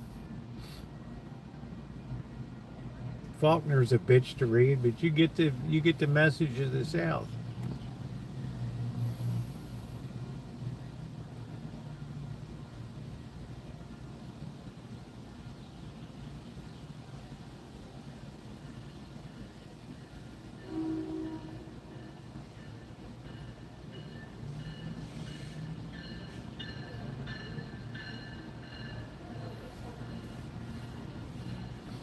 He's hard. He wrote, we're doing that. Yeah, everybody writes for the contemporary time they're in. I mean, Jules Verne tries to put himself in the position of writing the future, but he's still bound by his contemporary literary his audience.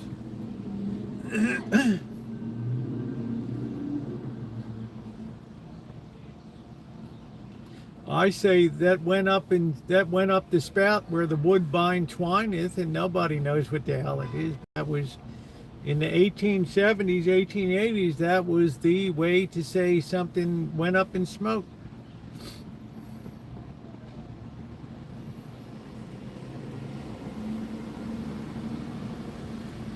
Up the spout where the woodbine twineth.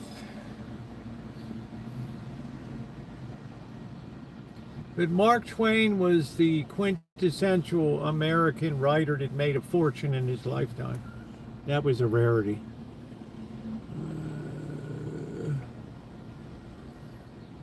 People love stories.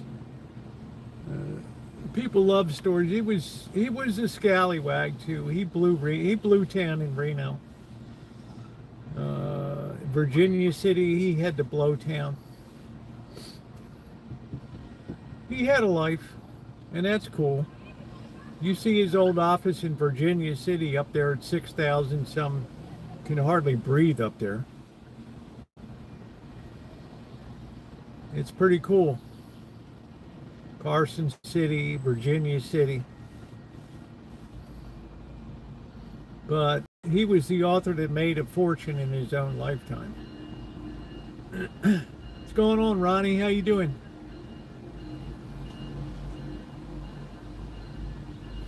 Most people would be like Van Gogh. They were cutting off their nuts to buy some art supplies or something. They didn't have a pot to piss in, and they didn't care. You could have written such great books if you were not smart. Some people, Dr. Frankenstein, are just gifted storytellers. They had a colorful life. He happened to grow up, and his life was centered around the Mississippi, the Missouri rivers, that whole area there. Just think of how, and then you go out west, and I don't know where in the hell else he went. The more places you go, like me going to China, the more places you travel, the more stories you can tell. If you're just homebound and Montgomery, Alabama or something, your life is going to be pretty circumscribed. There's not going to be a lot of adventure to it.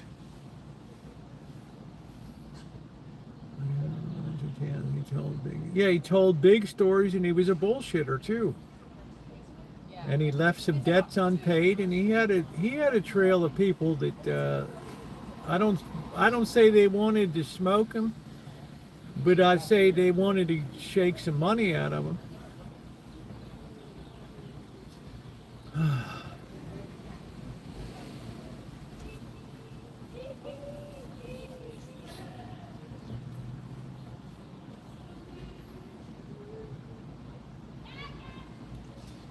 But you'll notice that the great writers have very extremely varied lifestyles, or else they're very micro focused.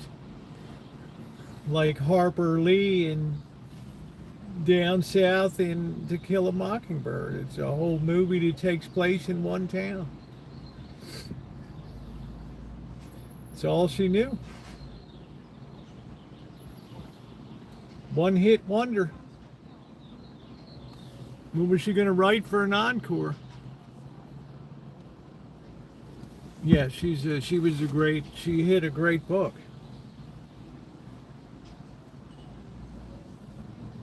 You know, a lot of people I knew down south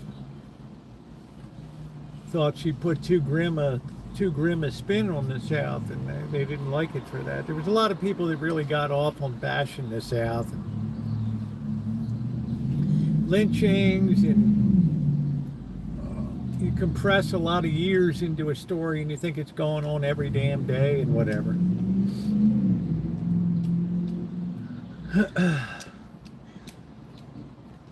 I don't know. I think Elmer got kicked in the head by a mule. I don't know.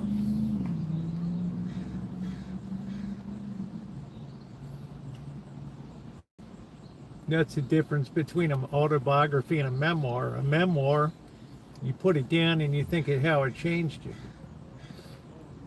Autobiography or biography, you read it and you just see how this life changed this person. That's it.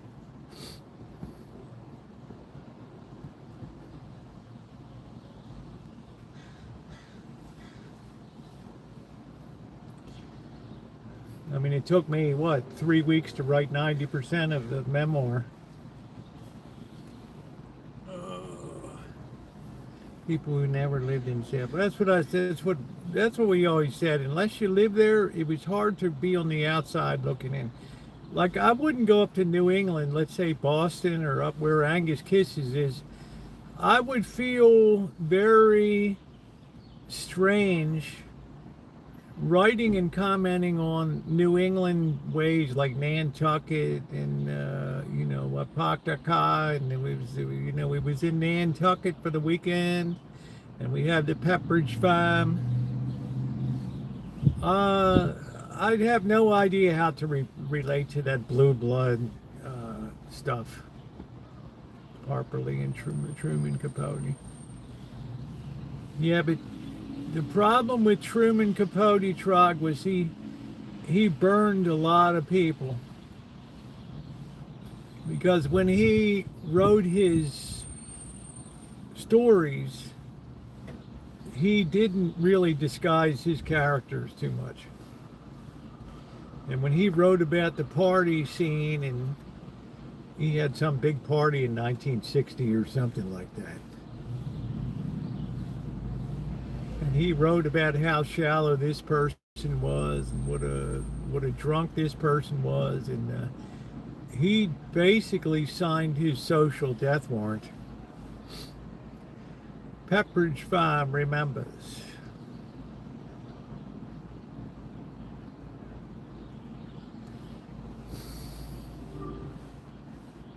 I can't remember what the name of the book was. It was. He wrote it after this he had a huge party in New York City or something. Everybody wanted to go to it, hundreds of people. And he gave out like 150 invitations. It was the event of the year. I don't know what it was. Even Cold Blood had some problems. People. He got burned, Dr. Frankenstein. You know, if I'm writing, which I am, a memoir, and I'm putting Father Creer in it and other people, my local priest here, and telling my story and things like that, and my childhood, they're generally positive experiences, and the people I wrote about long ago are dead. Right? So I have no fear to tell a story because, well, it tracks my life on social media perfectly. But he made sure that when people were reading about what he wrote, I don't know whether it's a magazine article or what the hell it was, everybody could pick out exactly who everybody else was. And it was a disaster. He never got invited to shit again because they figured this is a kiss and tell guy. And kiss and tell guys are not the favorite people to have at parties. That's a one and done deal. That's it. There were some people that took him to task for, in cold blood, some of the details and things. I don't know if anybody ever read Frank McCourt's Angela's Ashes, which was big in the 90s or something like that. He wrote all about how his mother slept with people to be able to feed the family right in the other room where the kids are. And his mother stood up at a speaker's engagement one time and tore the book in half and said, this is a lie. It never happened. Yeah, it was a hell of a book. Imagine you go to do a speaking engagement and your mother stands up in the audience and says, what you wrote down is bullshit. It never happened. And the people in the town of Limerick are like, we never lived like that. Are you kidding me? You make it sound like it was Charles Dickens' day, dude. We were eating slabs of coal or something for breakfast. It's like, whoa. Whoa. Whoa. Undisciplined. He did, Trog. That's beautifully said, man. Please hit the thumbs up if that carries a price tag. You'll tell one story and that's it.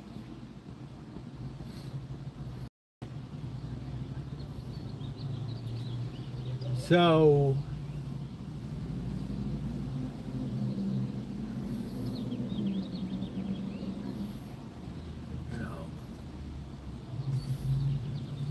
there's, that's why memoirs get sued so much.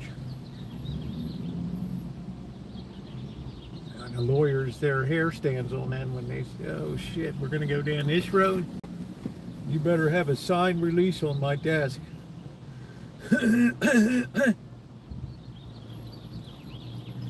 Litigation is expensive, ladies and gentlemen. When you say the word lawyer, that meter's running tonight on 60 Minutes. Why are legal fees so high? Tonight, Bill Bradley takes a look behind the scenes. We'll find out. Is it fair? Or are you being billed off the clock?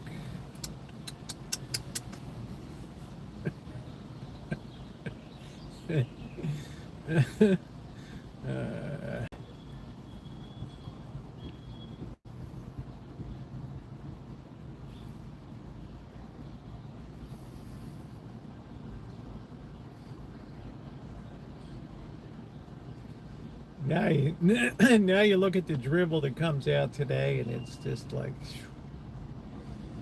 I think if I hear the word superheroes, and X-Men, Y-Men, Z-Men, P-Men, B-Men,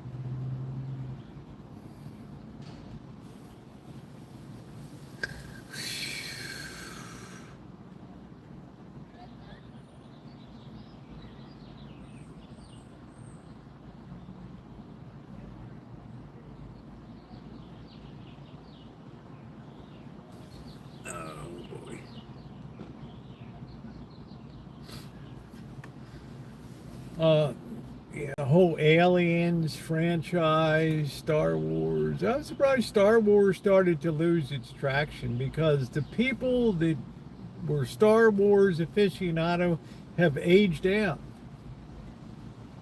No, I can't say no. Very few Gen Z, millennials, Zoomers even give a shit about Star Trek or heard of it. All right, take care, Brett.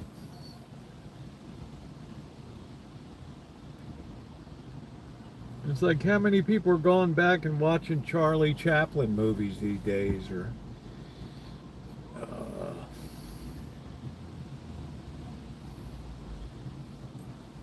another 20 years, nobody will even know who the hell Elvis Presley is.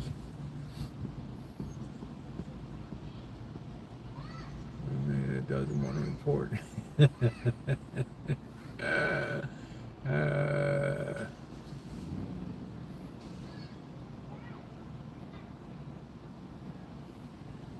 Well, Alan, I guess somebody had to counterbalance George Soros in the New York Times with their reporting of fake news. And by the way, they arrested 8 people for screwing with the reflecting pool in front of the Washington Monument. Reached the age where the force doesn't. You left your glasses, yeah.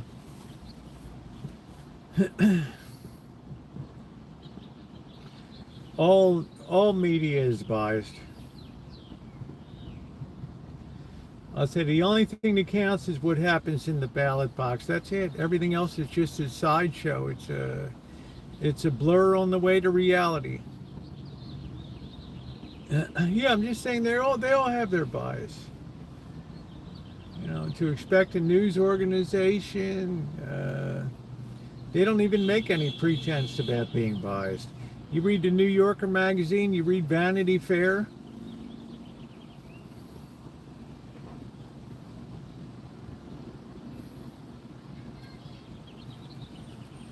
They're all heavily biased to the left.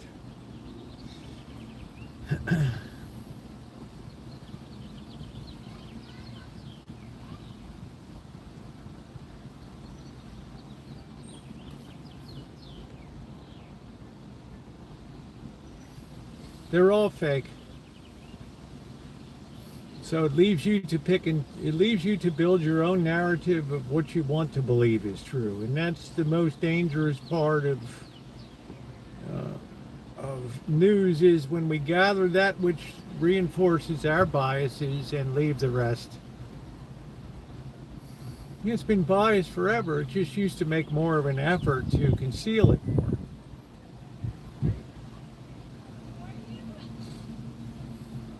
That's why Fox News carved out its territory of being a super heavyweight balance for all of that.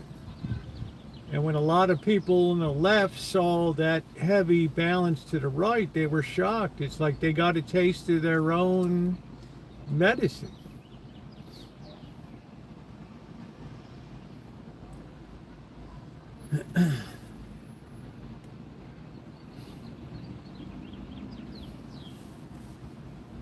Right? It's like, this isn't news.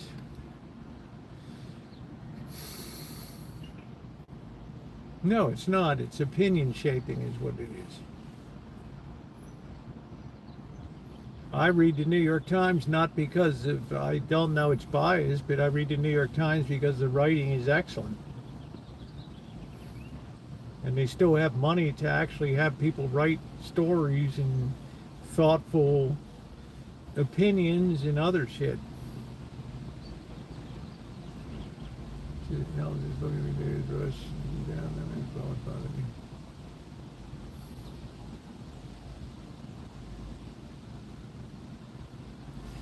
Well, I would say this, Doctor. We live in an age of influence.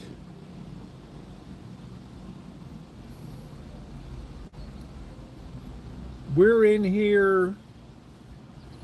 Russia's influencing what we see. I can see all the channels that are anti-U.S. military, and Danny Haifong and all these like Chinese channels, Professor Zhang and all these propagandists. But dude, we got the same thing going on over there.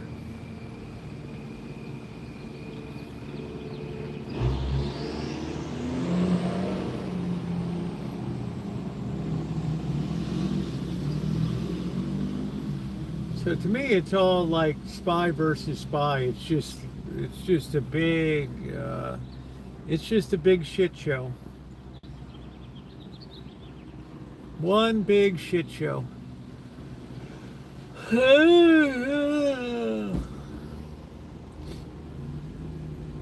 People will seek out the news sources that reinforce their own personal biases, period. It's the rare person that'll say, I watch Fox News, and I watch CNN, and I watch MS Now, and I read the New York Times, the Washington Post.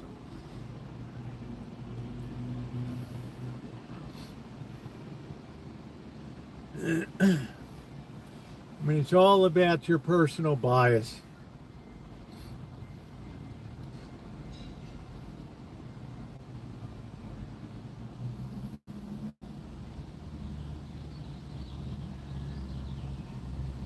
We used to have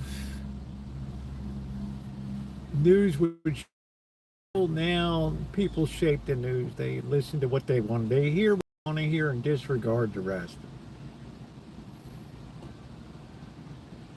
You know, if the reflecting pool in front of the Lincoln Memorial was damaged, it's a bullshit. Nobody did it, and then it comes out later that people did do it. Well,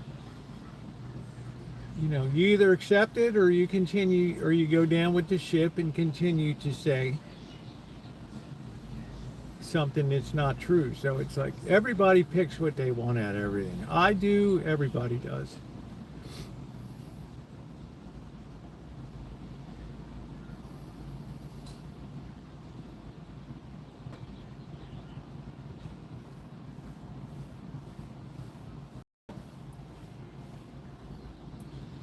Well, I would say this, Dr. Frankenstein, the boogeyman is going to be Donald Trump when the next elections are done.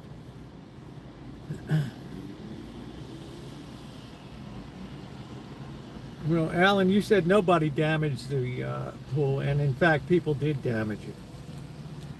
They have video footage of people tearing off pieces at the bottom of it.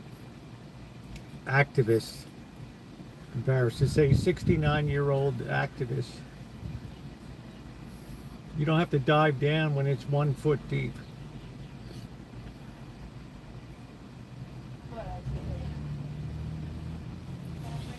I mean, that's the reality of the situation. It was damaged. Purposely and with malice. Because people just can't vote anymore. They have to do damage. They have to physically assault people or destroy things. I'm going to buy an Audi A5. I have no idea what the A5 is all about. Is that the one that has the engine that you can see through the rear hatch in it?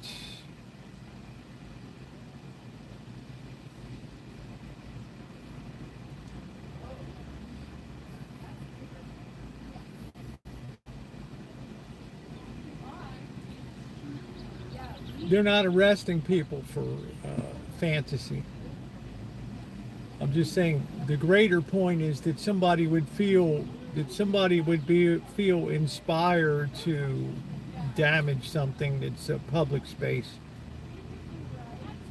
That's my takeaway from it. Not that they don't feel that way, but you have to put limits on behavior. You can't just strike out and damage things because you think you're the chosen one that's an avenger. Of course, 9/11. I think I've seen it, Bob. I think I've seen one here on the parking lot. It's insane looking. And I know it has the smoke glass where you actually see the engine, the mid engine on that baby. It's pretty wild. But I don't know about fixing something. I don't know what your finances are. I say, my boy, if you can afford that and enjoy that, God bless you. My biggest fear is that baby goes into the shop. That baby goes into the shop. Like Dr. Frankenstein, Alan, it's like I said, people, both of you guys, people are going to take away what they want to take away from it. If they love Trump, they're going to see things a certain way. If they hate Trump, they're going to see things in that light. Objectivity is missing in today's world. Everything is colored through the lens of bias these days. Yeah, true wisdom, also true understanding.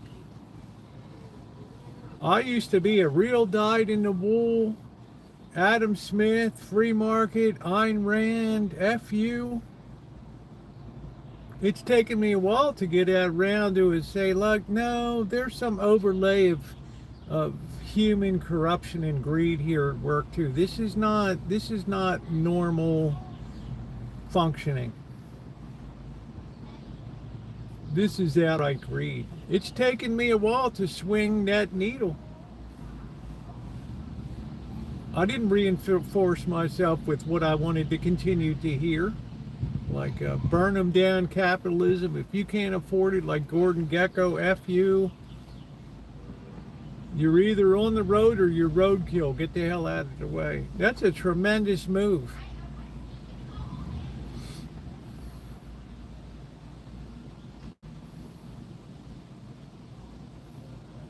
I work from left after seeing all his mistakes and started my own.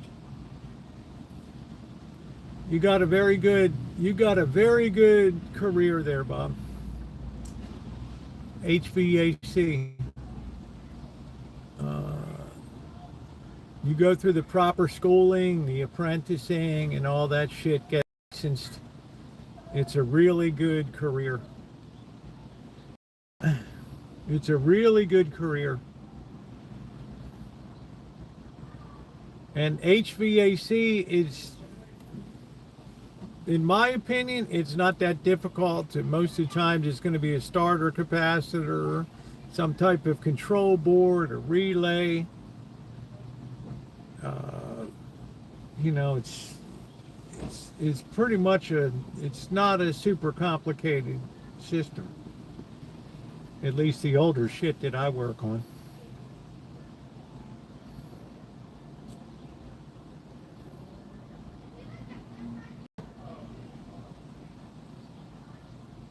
But you better know what the hell you're doing, because you're working with some shit high voltages.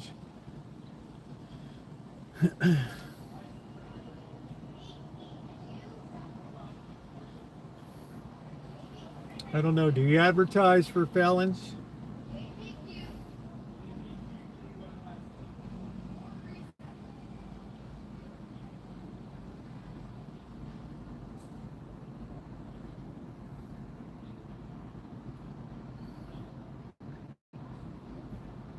You might be accused of hiring prejudice.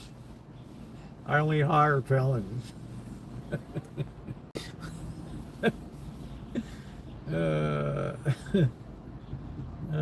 Shit.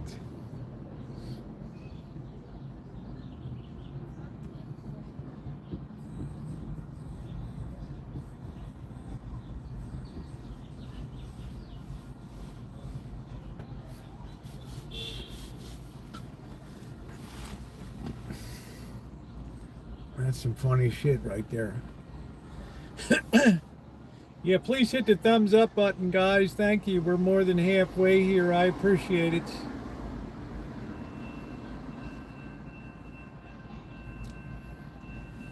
Very interesting conversation.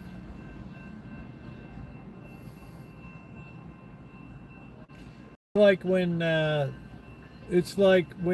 Sheldon Adelson bought the Las Vegas Review-Journal. That was the end of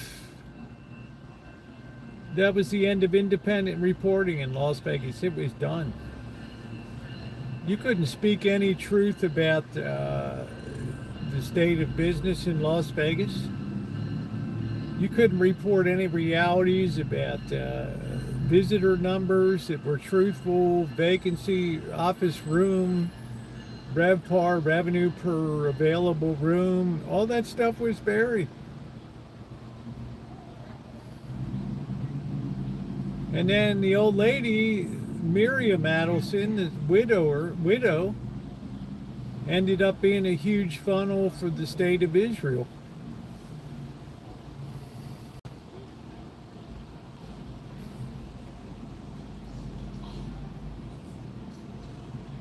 Well, I think that's a good thing, Bob. I think that's, it can spin two ways. Either you care about the rehabilitation people, or you look at it strictly as an economic point of view. I used to deliver heating oil to the worst ghettos of Baltimore City, so taking a fuel truck up the alley after filling up with the rack and going up back alleys, dodging rats and German shepherds and shit, and filling up oil tanks. For all your heating needs, give freedom a ring. Let freedom ring.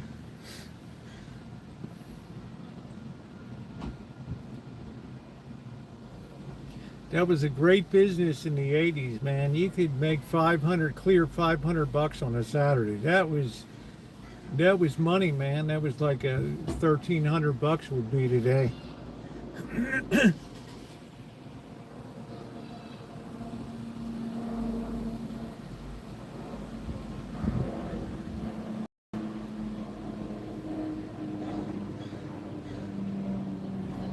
Yeah, I don't think I'd touch a Mercedes-Benz. They're nice to look at, but I just hear they build them to get you into the shop, and that's where the real money is made. And this, most dealerships are making their big money in a service department anyway.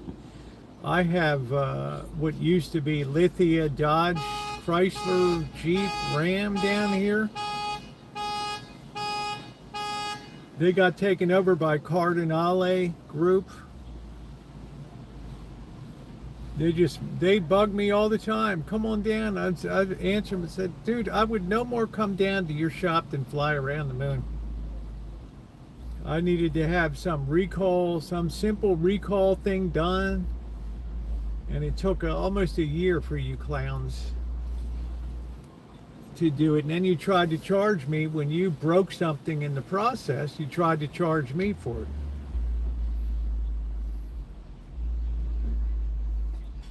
The service guy come out, oh, you're lucky, that you called the regional manager, because I wouldn't have let you get off. I'm like, dude, do you understand I came in on a recall?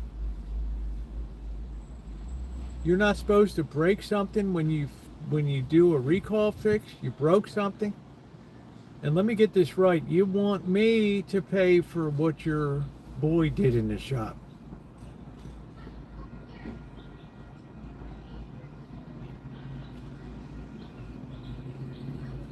You know why that's wrong? Let me count the ways. I get a call back from the regional manager. He's like, what? At that point, I said, I will never do anything. I'll never buy a vehicle there. I will never be involved with that shop again. And they can do tire supply.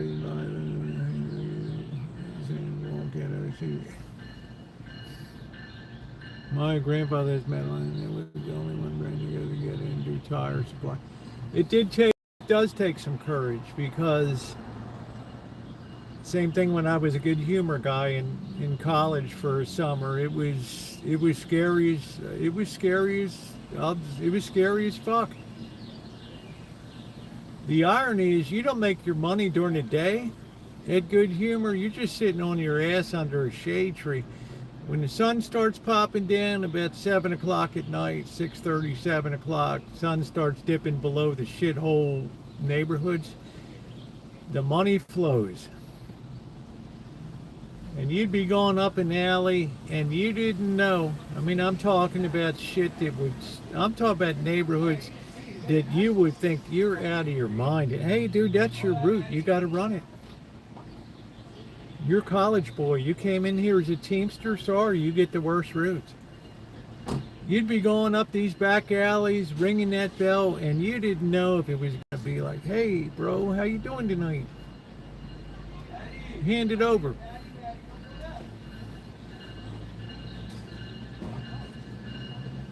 Guys got shot. Robbed for what? 30, 40, 50 bucks?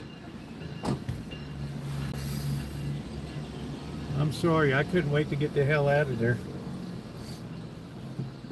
When I want to go get a taste of it, I get a taste of it. I love it. Go filling somebody's oil tanks and rats are jumping out the wall in front of you, and you're looking in the window at the kitchen and they haven't cleaned a dish since 1962. Yeah, it's going to be, cash on the barrel head.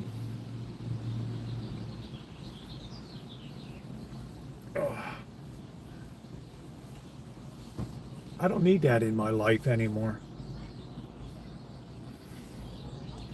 Yeah, do I think about going and getting a place there and fixing it up? Oh, let's go in, man. Rosa, you can get $1,000 house there. Pay the back taxes and get cranking.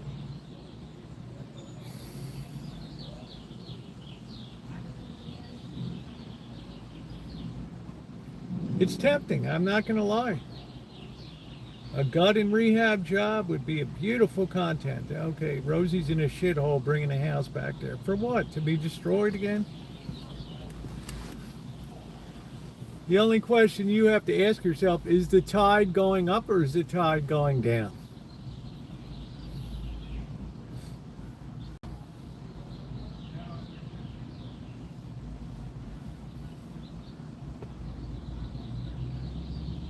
That was my number one fear, was being robbed at gunpoint.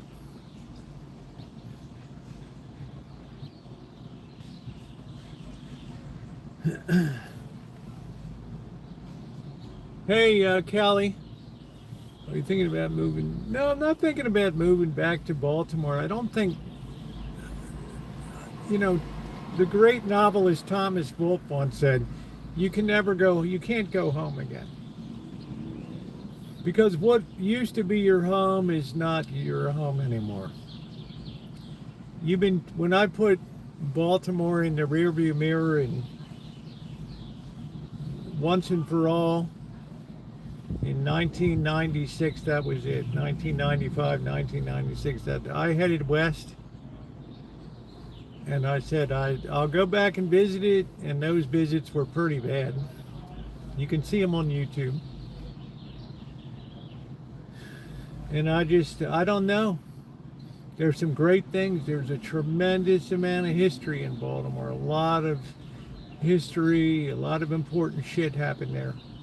From the first telegraph message ever sent to the first railroad to Lincoln's first scuffle of the Civil War. Yeah, there's a lot of shit.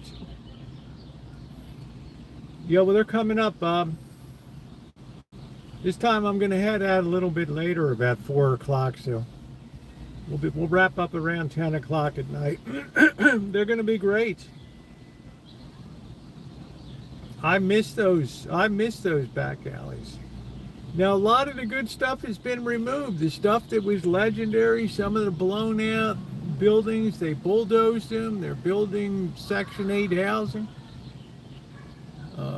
A lot of Tony Hsieh's hotels got bulldozed. They smelled like cat piss and rats and cats and everything else. There's still plenty of meat on the bone down there, let me tell you.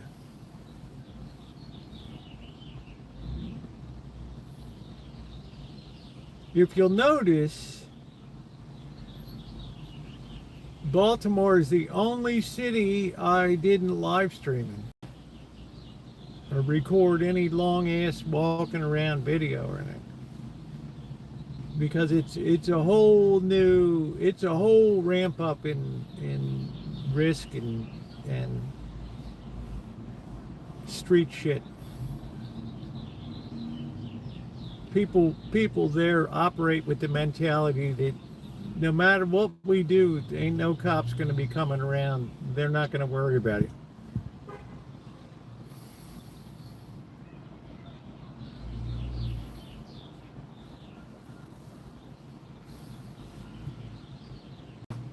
Yeah, well, YouTube tells me it's valuable because it's one of the longest continuous slices of real-time life in America is on this channel from January 4th, 2013 to the present time. And AI uses that a lot to train itself and understand the world.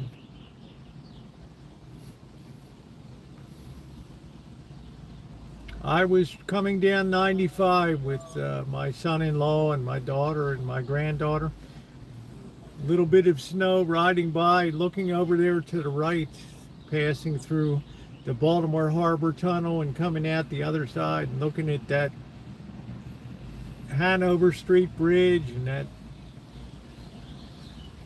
rust and houses, and it was like, wow.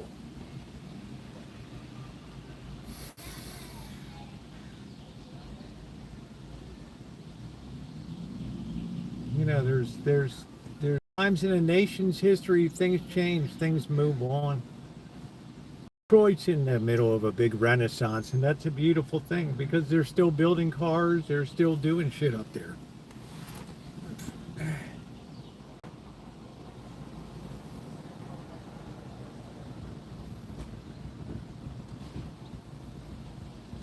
They tried to have their comeback on the weekend in the Inner Harbor. They had the beautiful harbor place, and USS Constellation, the last still active warship in the United States Navy down there, National Aquarium, Babe Ruth House, B&O Railroad Museum.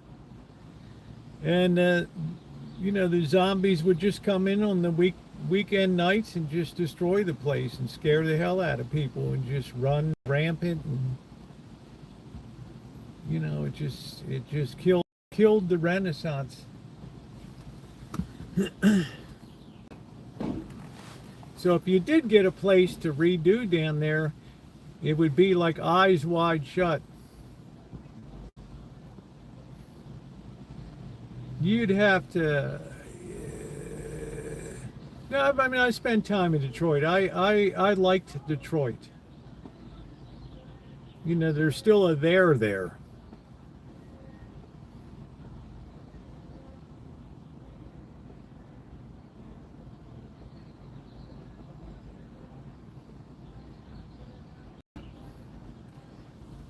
Baltimore used to have Bethlehem Steel, the largest steel plant, the beast of the East, the largest steel plant by area in the history of America.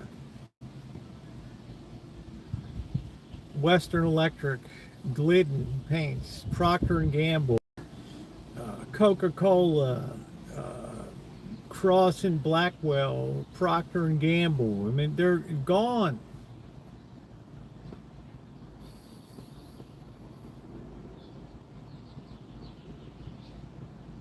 One of America's premier industrial cities. Every bar of Ivory soap.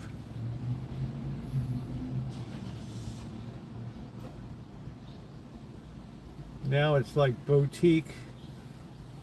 What do they call them, Dr. Fred? Boutique incubators?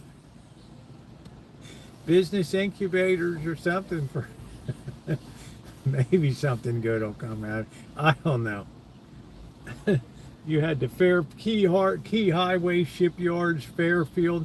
They built more ships in that shipyard than any shipyard in America during World War II. The first Liberty ship rolled out there. Gone. I used to sell shit to service the Vost Alpine Bethlehem Steel. That was their last ditch attempt. They bought that shit from Austria. Vost Alpine continuous caster. And I remember I'd put the silver jacket on, go into the mill with the smoke glasses and stand there to find out which gauge needed to be sourced and replaced. It was an incredible experience. I was born in the wrong era, or I was built for that kind of heavy industry shit. I'm sure Elmer knows Vost Alpine. But it was like that finicky shit from Europe. It would break down, or when it ran, it was great. But most of the time, it was non-functional. And that was a problem.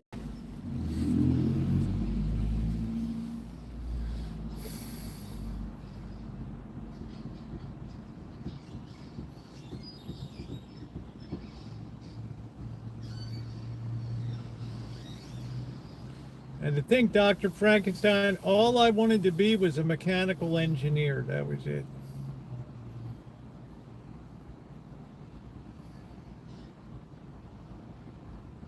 Do you own a pair of leader hose? He probably goes to festivals where the chicks with big tits are serving 5 beers in each hand or something. The Fraulines roll. Yeah, I mean, it's like drink the beer of good cheer. Could you see Elmer at a festival? Have his head down some woman's blouse.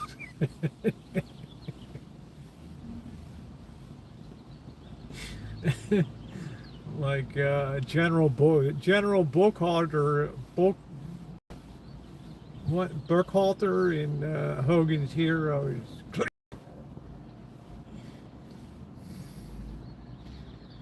I like this Fräulein Hilda.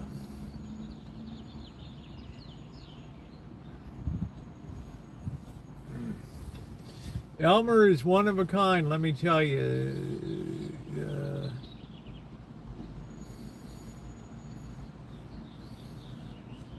Mr. Deutschmark.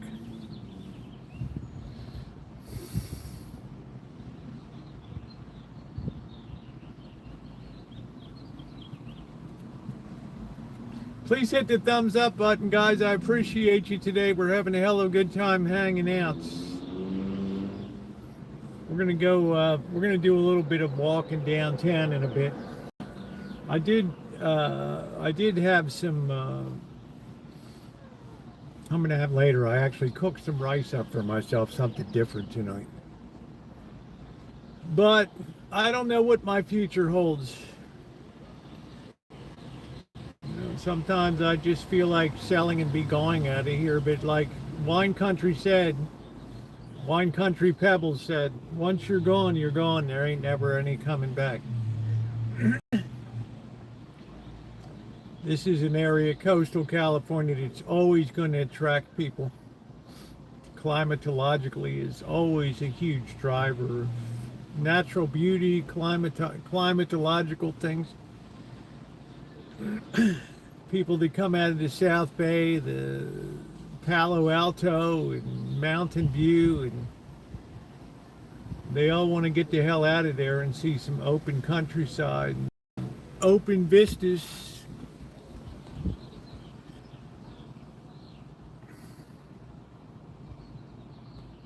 Yeah, looking up women's skirts at the Devil's Wheel. I guess that's what you call good, clean, fun German style. Lord knows the girls dress for it.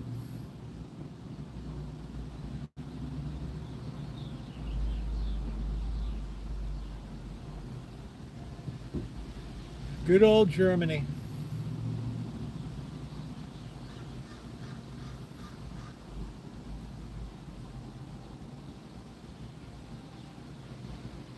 I don't know why, it's just a country I don't have any interest in visiting. How did the Switzerland-Canada game go today? Of the fall festivals. I could do an Oktoberfest. But the thing is, at Oktoberfest, Dr. Frankenstein, I would have to pay myself. You can't just get there and down a couple of those strong brews and then survive the night. You really got to pace yourself. Pacing is important. They had a place up in Montreal called the View Munich, the New Munich. And it was a 3-level place. It was amazing. It was a music hall, beer hall, all in one. Shit, they had 3 different Oompa bands going, and I just got, it's the only time I ever saw my mother smashed was after a night at that place. Man, we really tied on the drink bag. You would do fine, just drink water between beers and eat some schnitzel. I mean, the food is great. I would thrive on the food, and it's no problem at all. The sausages, it's like being in Milwaukee. If you dig sausage, get your ass up to Wisconsin, Milwaukee. Cheap. Good. You like hot tiger brats, every kind of brat houses everywhere under the sun. Cool city. Great place to walk around. Milwaukee is one of the most I don't know what to call it. I don't want to say undiscovered, but one of those places that not everybody thinks of as a cool place to visit. And I enjoyed the hell out of it. There was a very good young people's food scene there too. Craft breweries, not for ale, but for lager. I don't even know if they'd let an ale beer into Milwaukee. I don't know, but it was really good. You got the George Pabst House, Captain Pabst. A lot of fun.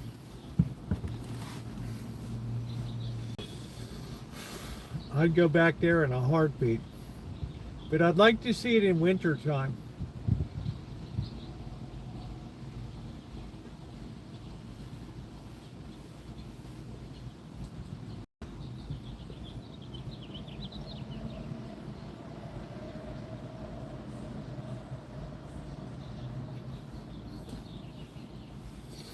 I think the trick with those beer festivals and shit, I think that's why they sell like the big pretzels and stuff.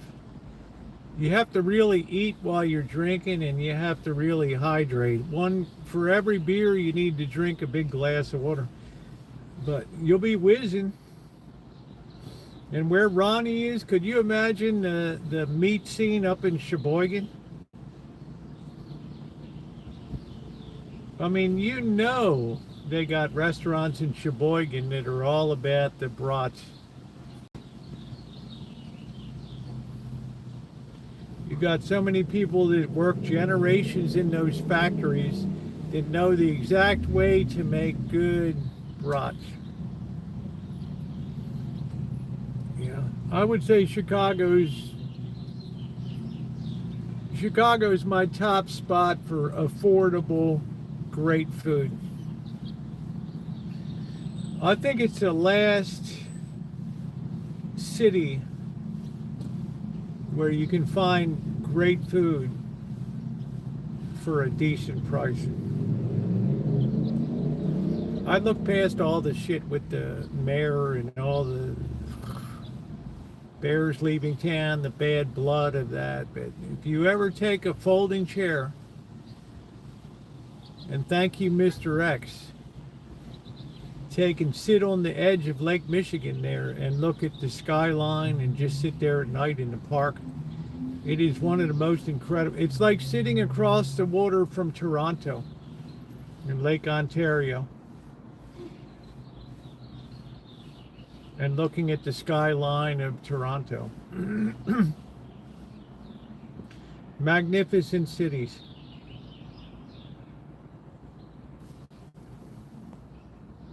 The upper Midwest is phenomenal.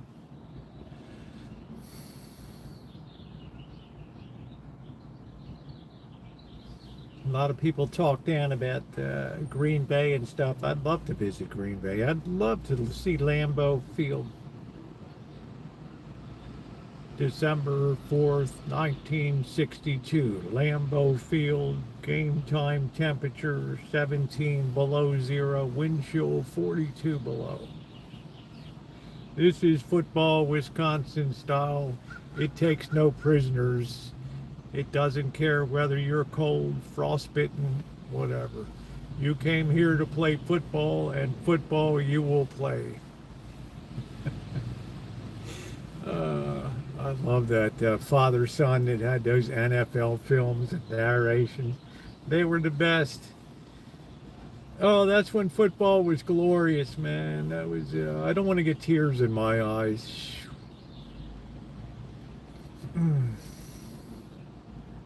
Is that right, Ronnie? Weather there is similar to Germany. I think you guys get colder though, don't you, Ronnie? Because you're on the west side of Lake Michigan. So you don't get all the snow of the lake effect snow. But I bet you're cold. I bet you're colder than Germany.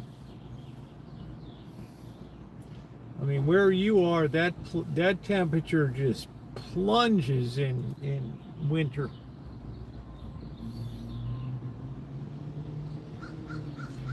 Wisconsin people got to be some of the hardiest people in America, and Minnesota and Wisconsin, Montana, North Dakota. These people are legendary.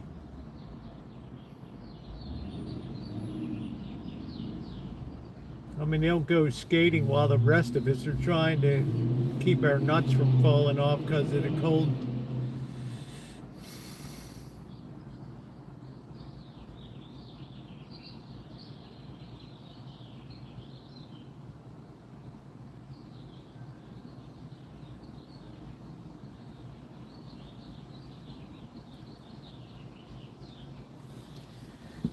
Yeah, we get it now, Elmer's pretty crispy there, bro. Welcome to welcome to Death Valley, Elmer. That's just a pleasant day in Death Valley. That's the day people turn the air conditioners off. Oh, boy. This is the time of night I really feel this. It's still got this rib BS going on. Do do do do do do do do do do do do do do do do.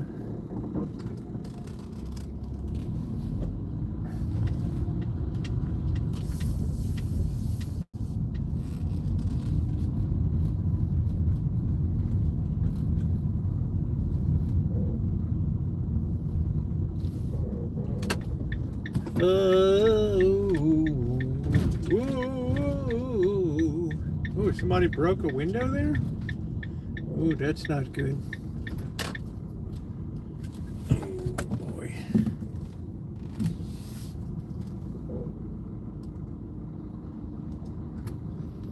Yeah, I just haven't felt like doing a damn food review at all. Here's some more people delivering food.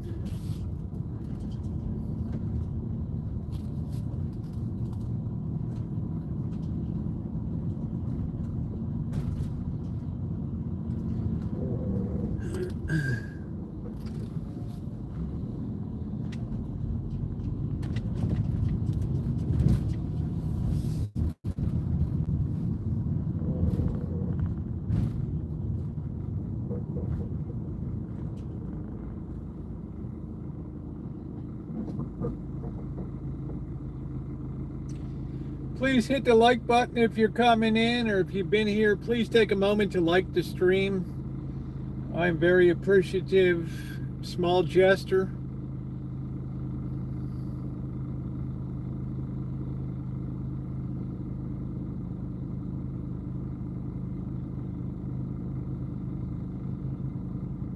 I never liked that boat tail design on these Teslas.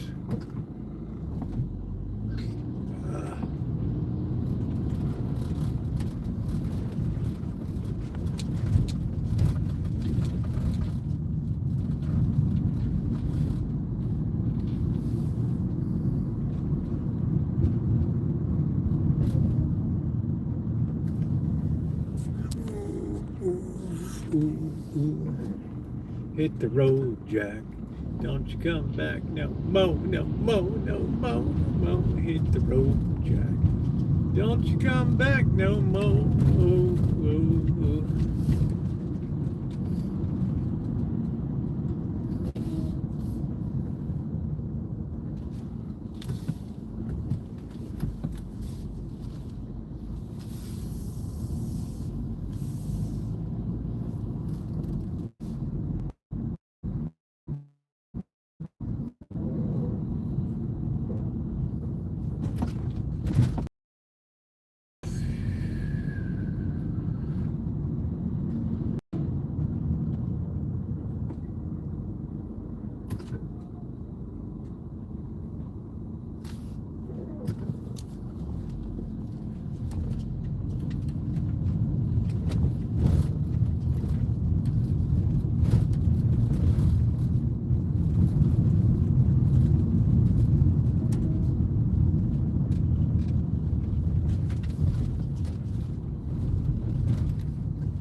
what the hell was rolling around back here.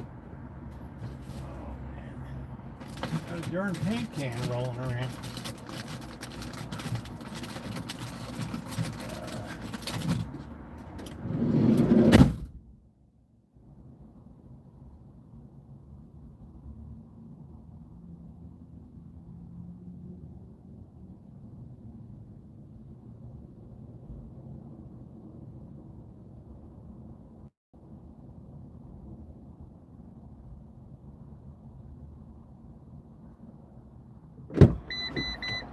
Hydrate, hydrate, hydrate. Yeah, let's clean up the signal.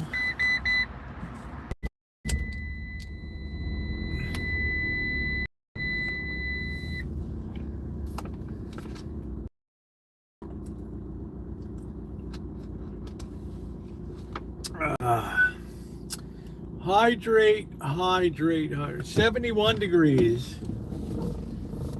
Think about that, Elmer. 71 degrees. Are you mad, bro?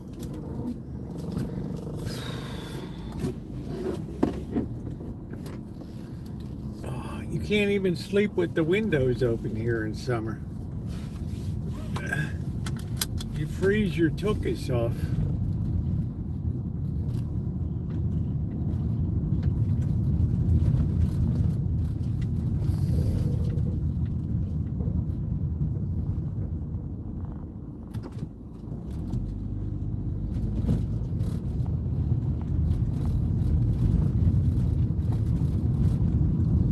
I need to go over here and get a bit of cash first.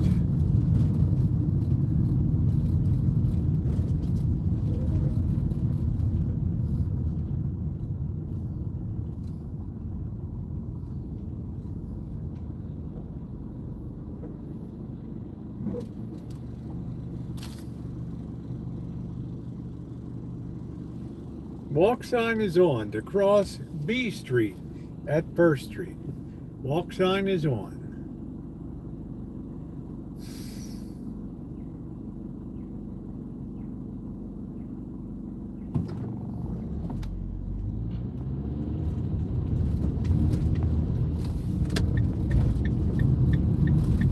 We're going to go right across here. We're going to try to hit the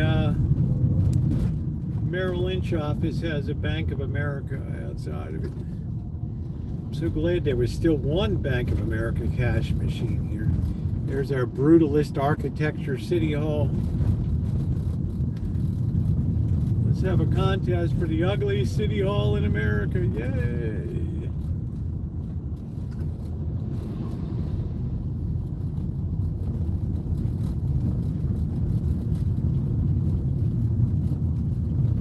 Let's see, I think we need to get over to the next streets. Let's see what we can do here. Oh.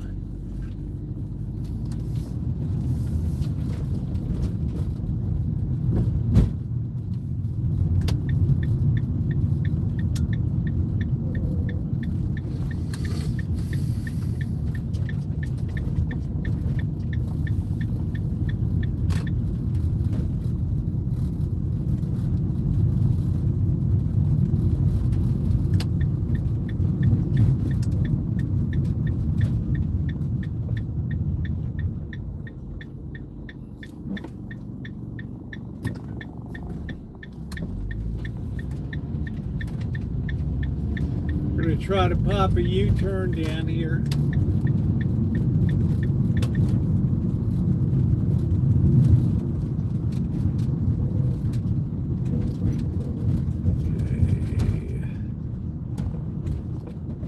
Okay. We got to time this baby out a little bit. Time it out.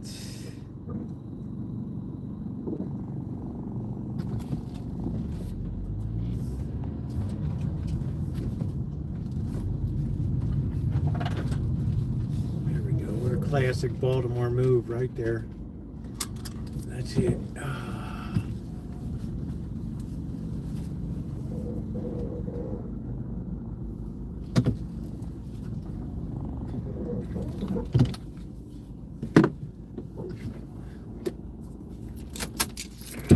back in 1 minute. Oh.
Alright, that was oddly satisfying.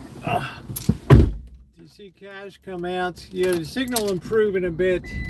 I forgot it's Wednesday night market. I'm not going to be hanging around down there tonight.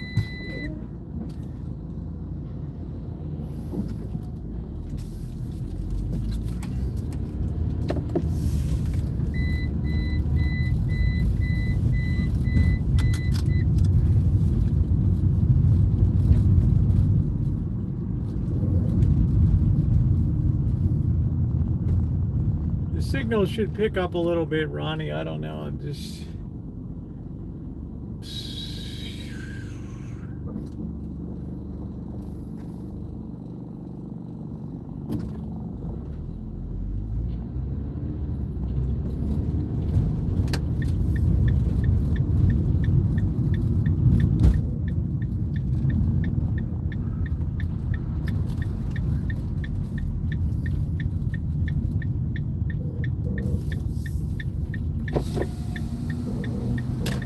Yeah, we got this, we're not going to get a place to park here with this Wednesday market. But this place with the carousel opened. I don't know how it did. You can read the local paper. Of course, everything's peachy. Oh, no problem. Everything's beautiful.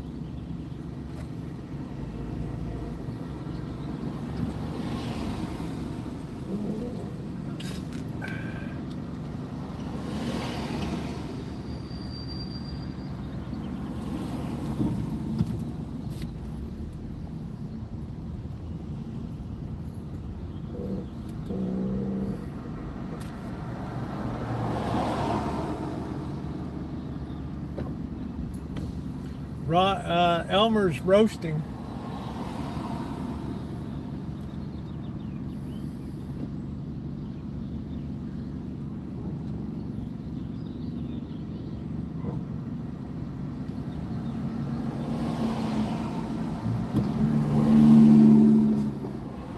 Well, we got a traffic situation here.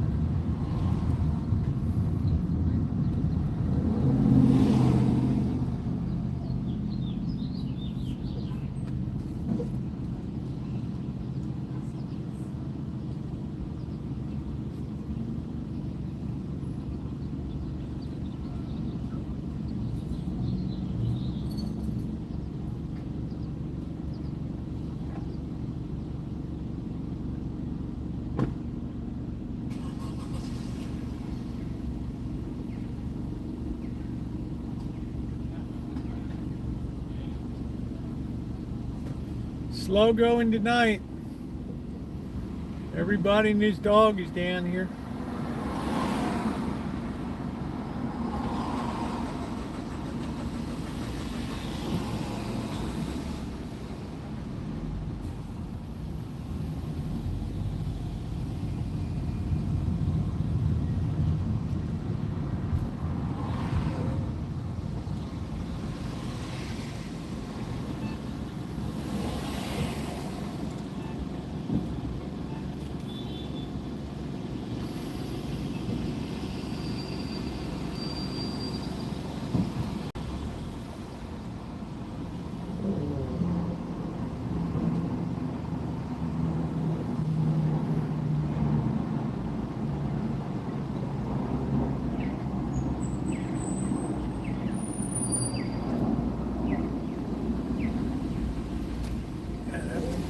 Place is open.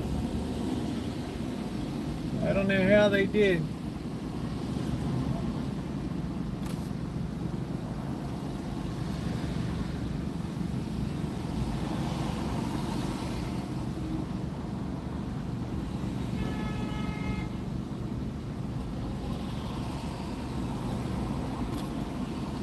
Wow, what a traffic jamboree.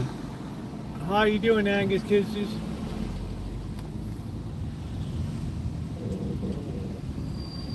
Now they got this Wednesday night market, so there's like zero place to be around here.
Man, it's hard crossing down here.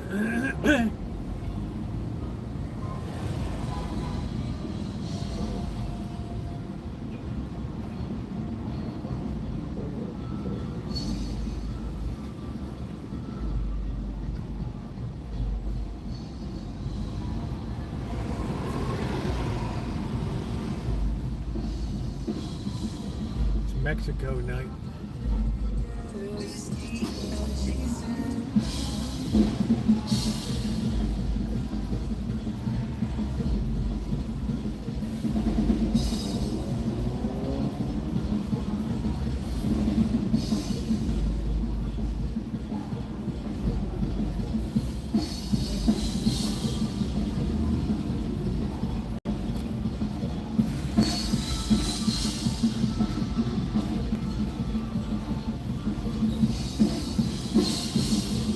Having some Mexican band up here tonight.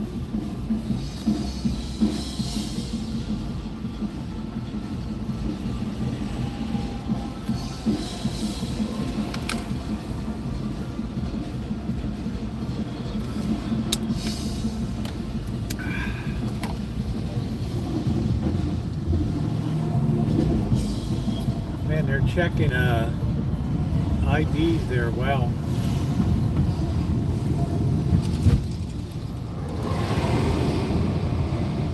I guess they figure they must be raging tonight down there, raging Cajun.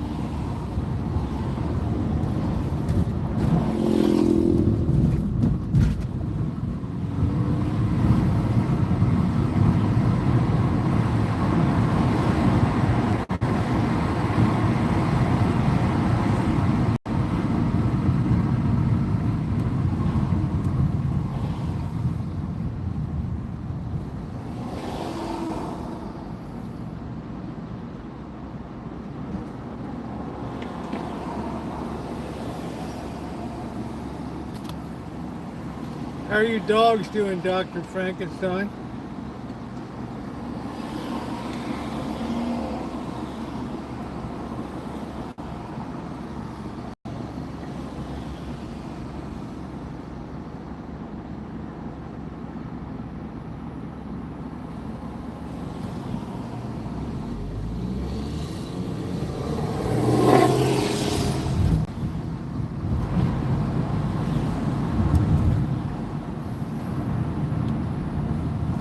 Oh, they're wrestling. That's fun.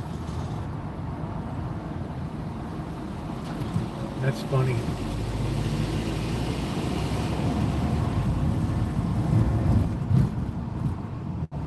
Man's best friend.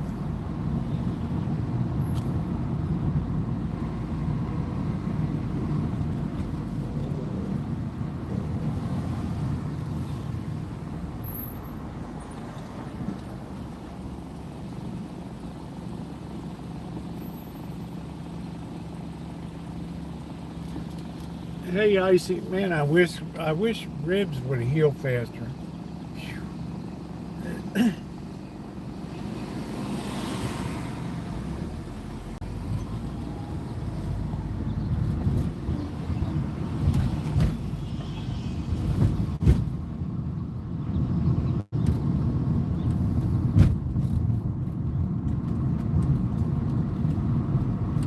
Yeah, a lot of puppies do.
I said, Rosie, you just got to be patient.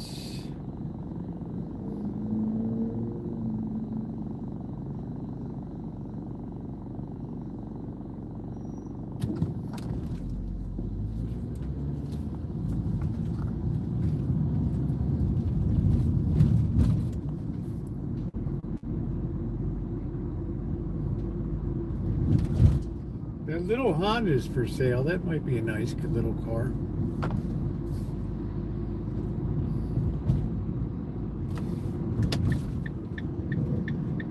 All right, I got Janet's card out today. That was good.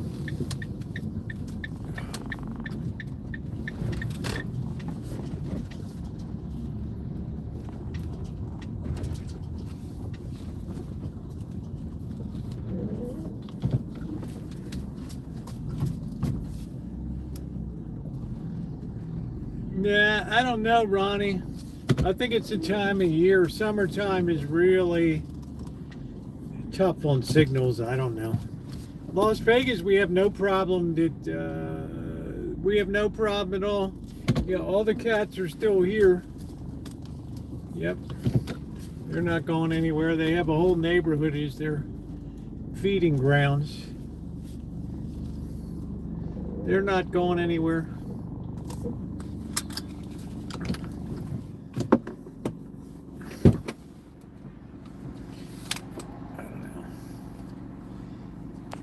Seems to me Verizon's just turning into a shit company. It just got replaced by Google in the Dow Jones Industrial Average. That tells you something. Ugh.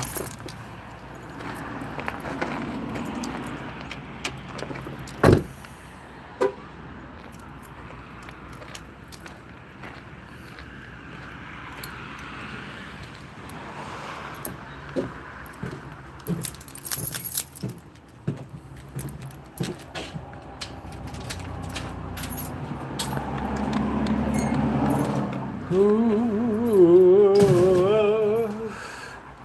do do do do.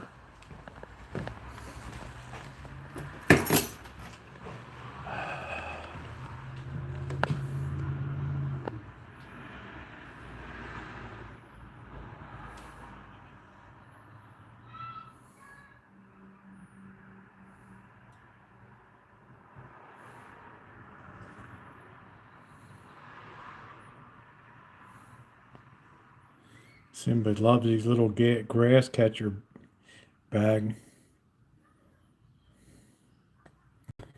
His own personal little nest there.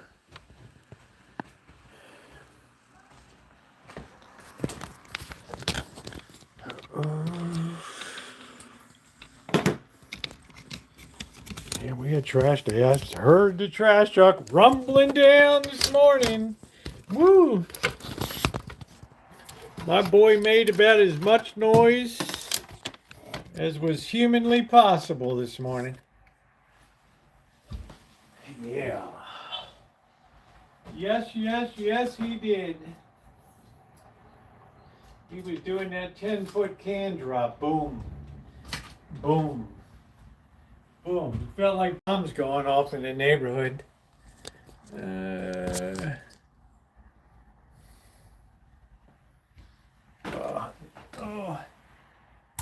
Nothing about me would surprise my mother, to be honest with you. Okay. I'm so glad to have you guys here tonight. My rib is 70% better, which is wonderful. We have to put on Dr. Frankenstein's favor here.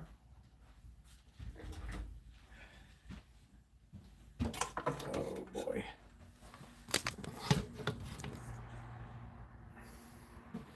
Let go my ego. Israel strongly denies the claim, with Israel's foreign ministry calling the report a, quote, libelous sham, and said the claims included hadn't been verified. But the Independent International Commission of Inquiry on the Occupied Palestinian Territory said in its report Tuesday that roughly 30% of the Palestinians killed from October 2023 to October 2025, more than 20,000 in total, were children. And more children are believed to be missing or buried in unmarked graves.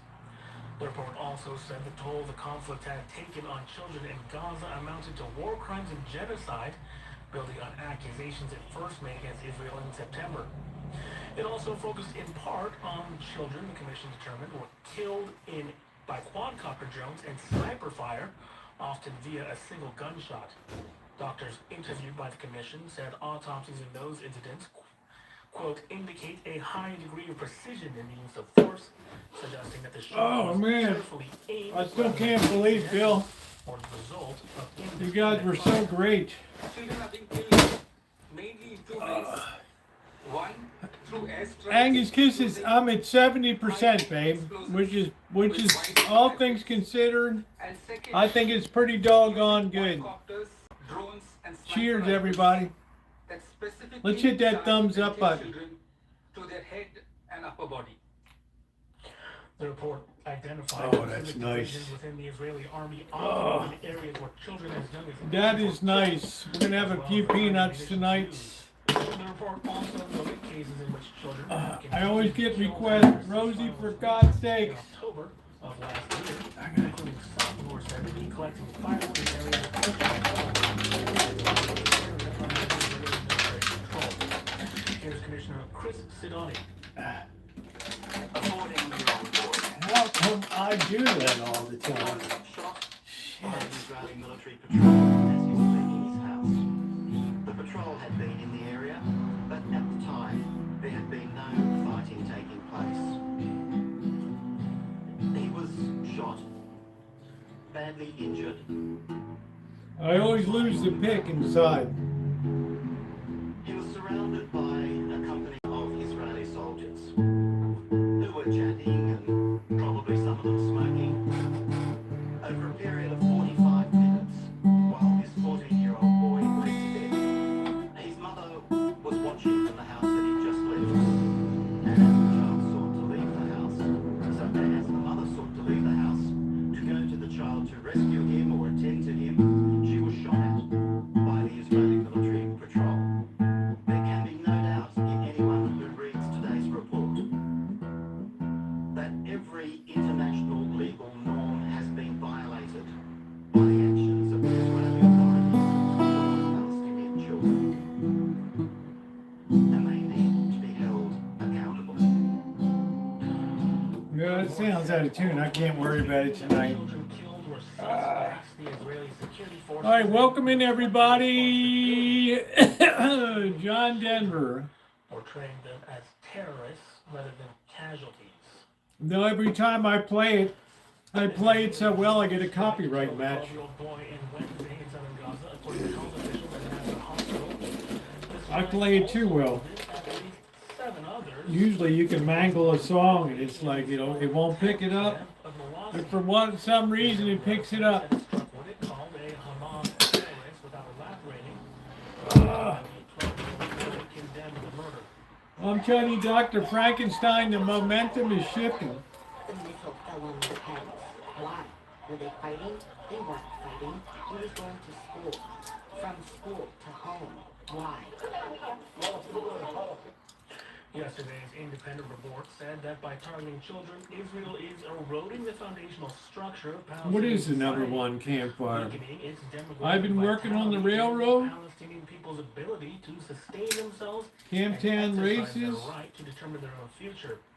The commission called on Israel to cease what it describes as violations and crimes against Palestinian children, and also called for an end to Israel's continued presence in the occupied West Bank, including East Jerusalem. The tide is certainly in accordance turned with against the advisory Israel. opinion of the International Court of Justice.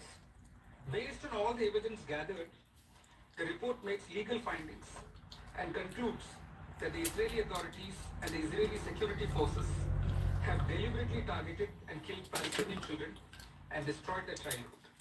Israeli authorities and the Israeli security forces are responsible for crimes against humanity, including persecution and war crimes in the Gaza Strip and war crimes in the West Bank, including East Jerusalem. The report released today further substantiates our finding.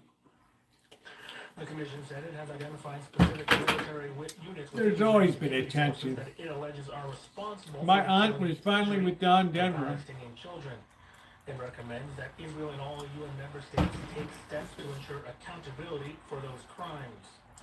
The commission also called on the international community to uphold its legal obligations by working to end I'm just saying that. hostilities, Yeah, I get it, Dr. Frankenstein. and prioritizing accountability and access I'm to just talking justice about real politics, like as an integral part of any political you can tell the process, tide's going out for Israel in this country now. Palestinians, including children.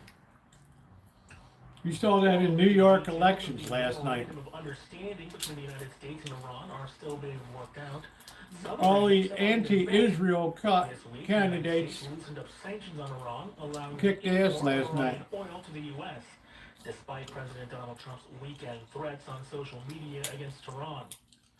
Krita Parsi, the co-founder and executive vice president of the Quincy Institute for Responsible Statecraft, I'm just saying they've hit their high watermark. could be close to the proposal that was unveiled in February before the United States and Israel launched the war on Iran.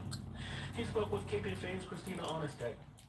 This is just an MOU that sets the parameters for the negotiations. We do not know what nuclear concessions the Iranians are going to This new and only then will we be this able new to say Congress if that this comes was a in. good or a bad deal. Now, I don't think it would be worth the war regardless.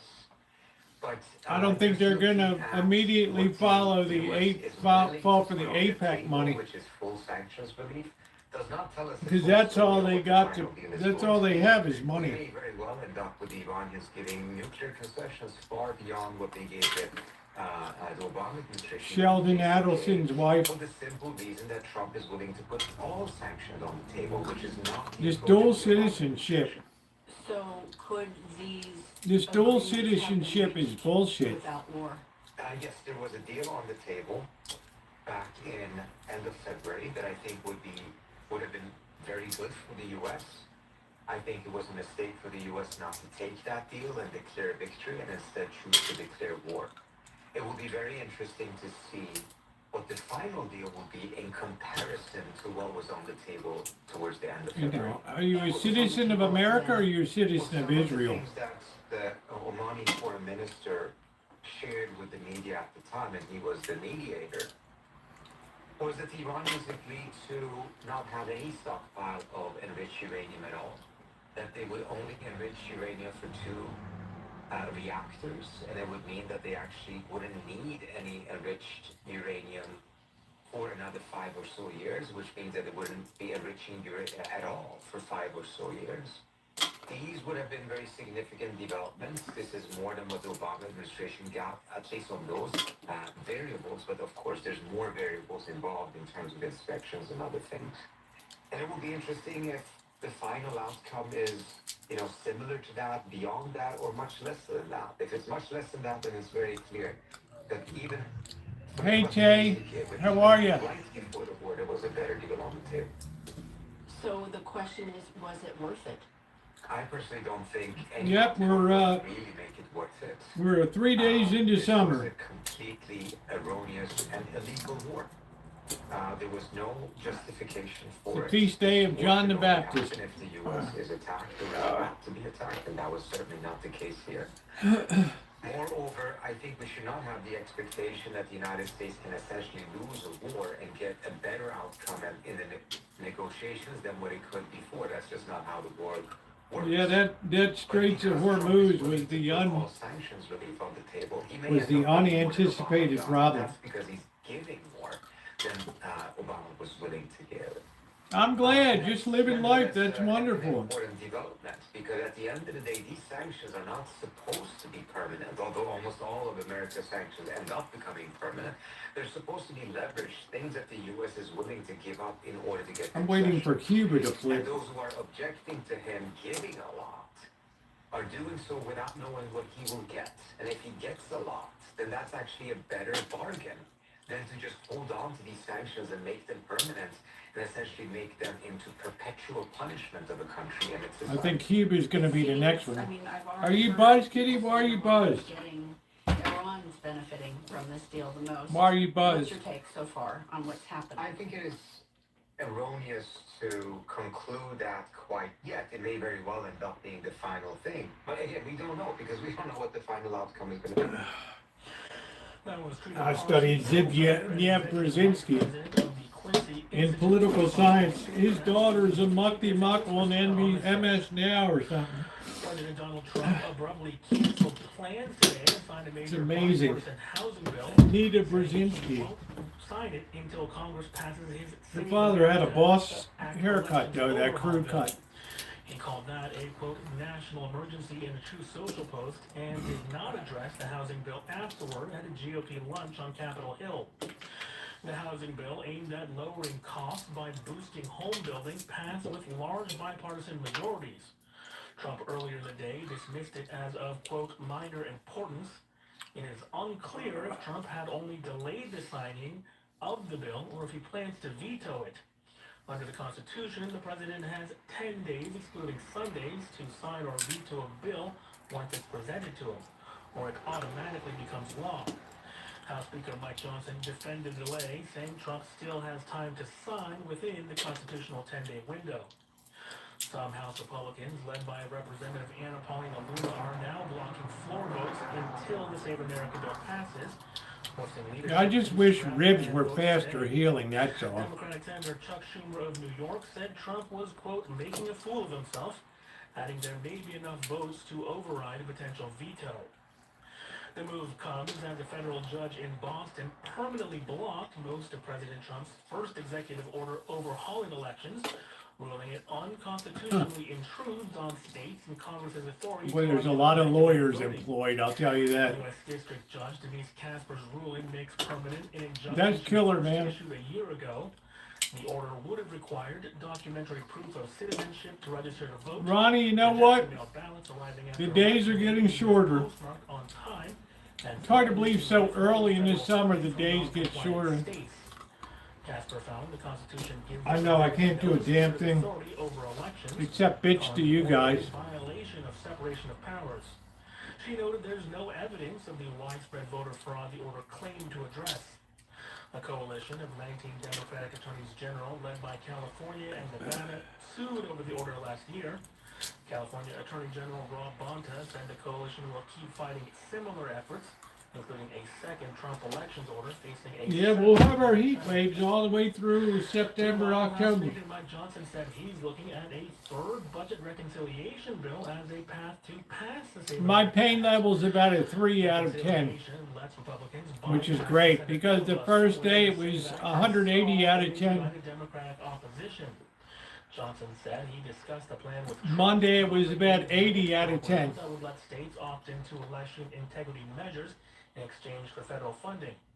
But the strategy faces a major hurdle.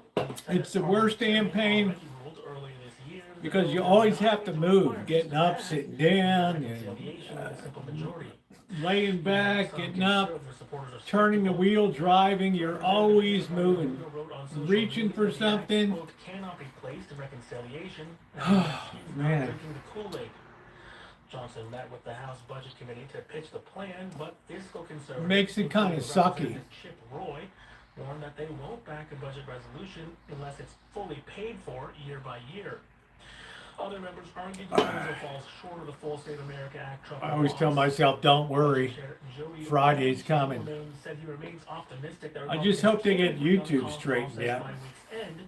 Though disagreements persist. They are just in a, Separately, Republicans are also divided. yeah, but the femur, you can isolate it, you know, I mean, you can use crutches, you can spit up ribs, there's just no, there's no escaping the ribs. You know, you just, they're like right in the center of your body, left, right, no matter what you do. A federal appeals court heard arguments today over whether It's right there. It's like your constant little reminder of how stupid you were. Allegedly assaulting immigration agents. A case that could test how far congressional... And I'm not a patient healer. McIver faces up to 17 years in prison. I'm not a patient healer. A confrontation that took place last May during a protest of a Newark immigrant detention center, and while she was attempting to conduct an oversight inspection on the facility.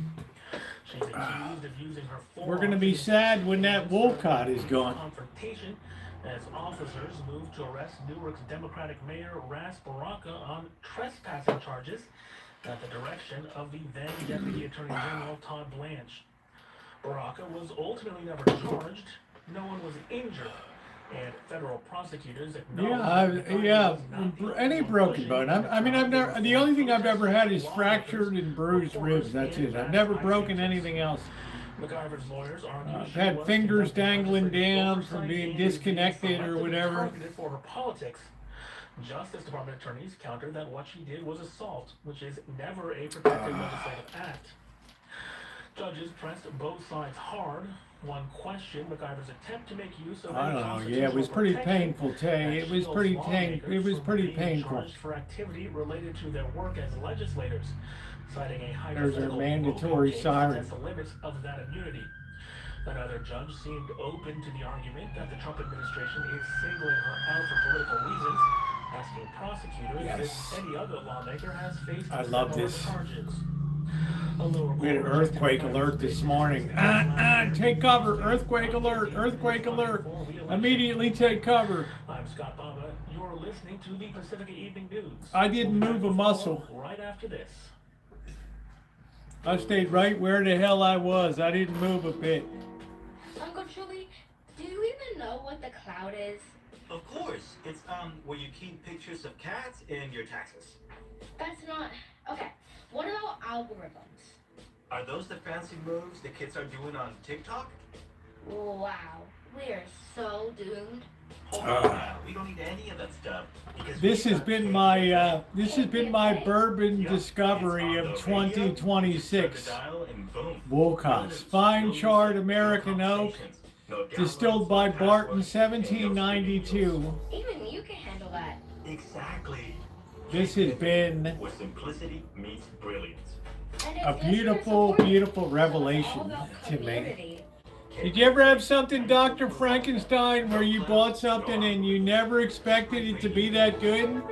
Oh, broken collarbone, same way. I had a friend of mine wrestled. He broke his collarbone. Chief blocked from publication this spring over methodology concerns came out this week in a major medical journal. Oh, he said it was the worst, man.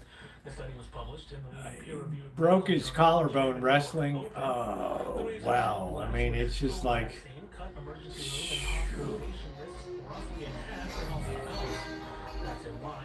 Yeah, this is, you know, I mean, it's really shitty times. And when you find something that apes or imitates something that is significantly more expensive, and, you know, I don't drink Four Roses all the time. It's my go-to for special occasion, you know. But for an everyday, compared to Jim Beam, the Wolcott's, I was pleasantly surprised because I didn't expect. I'm not a person that believes bourbon's bourbon, but I drink enough bourbon to know that they did something really good here. Clear Spring Distilling Company, Louisville, Kentucky. And, you know, I really like Maker's Mark, and this is Maker's Mark. $10 cheaper than a bottle. Well, Alabama's a tough place to buy liquor. Tell me, are there the Alabama controlled stores? I mean, where do you cross over to? Mississippi is better, Georgia, Louisiana, Georgia.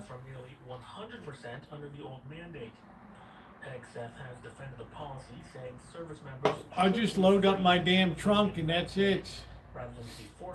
One Jim Beam, three Four Roses, a couple Wolcott's, three VSOP, Courvoisier. I'm pretty much set. I just still try to drink down on that crappy cognac I got before. Several patients have been denied medications due to their cannabis use. I guess I'm assuming Alabama has their own state-run liquor stores. Can you get beer and wine in a convenience store? Because of positive cannabis tests, which is Like a at violation my of 7-Eleven down here in the afternoon, you can get beer and wine there. The law was passed in 2022 and prevents discrimination against You can't get it up on the corner for medicinal reasons. at the old what used to be the 7-Eleven. They don't have the liquor Victor struggles license. with attention deficit hyperactive disorder, or ADHD, and has used cannabis for years to help manage symptoms of ADHD and other mental health challenges.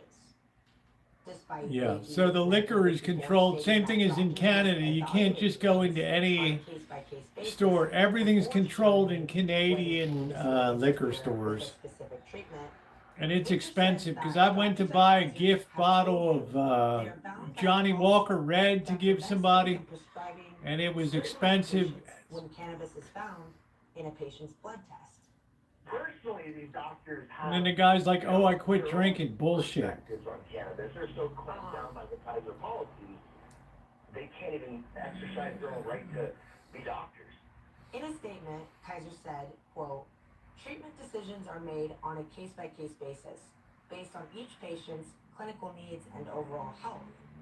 This I'm sure Dr. Frankenstein, Louisiana is a free-for-all. associated with combining substances, as cannabis and I'll bet you opioids can do additive get effects. anything. Our clinicians follow current clinical practices and applicable California law and requirements. More broadly, our approach is designed to balance effective pain management with the known risks associated with Mystery says we don't have any long-term private liquor stores. unquote. Pennsylvania had state liquor stores. I don't know if that's still the case. Maryland was a free-for-all, but you couldn't get grain alcohol. You could go to Delaware and get grain alcohol. Plus, Delaware didn't have tax on it, didn't have state tax on it. So it was a mishmash. So we were very careful when I was living in Ocean City for summer.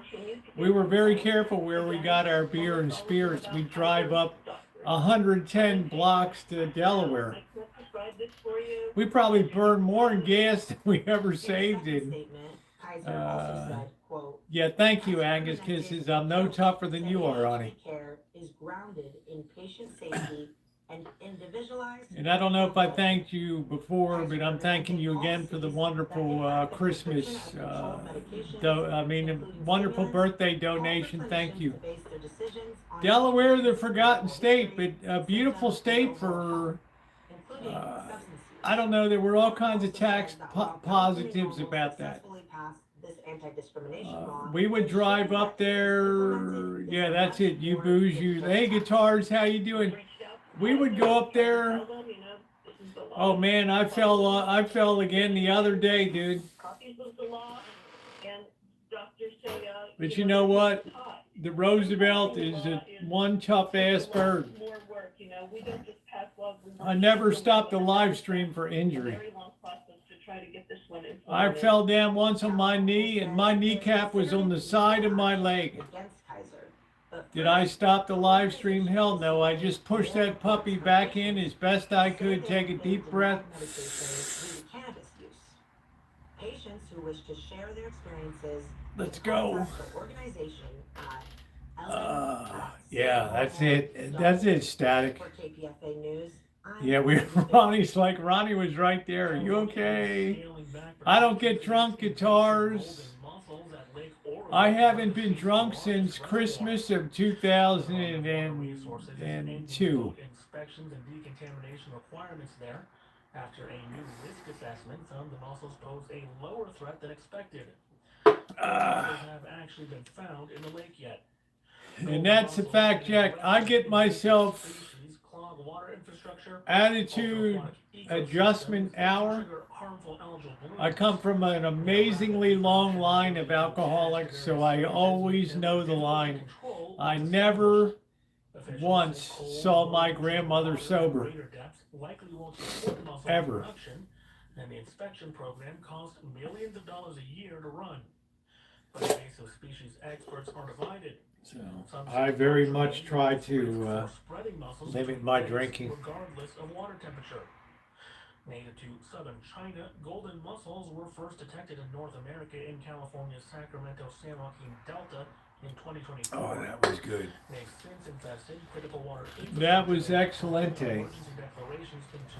So we put that back to Friday night. Folsom and Berryessa said they'll keep their inspection programs running. A little bit of a midweek bracer.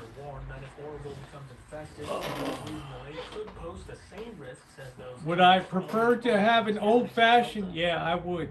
California lawmakers are moving to give Native American tribes. But I don't ever drink my booze over ice and all that. Moving forward on a bill that would require agencies to consult tribes on water problems. That Maggie Valley, yeah, she didn't drink. She was a moonshiner, Mystery.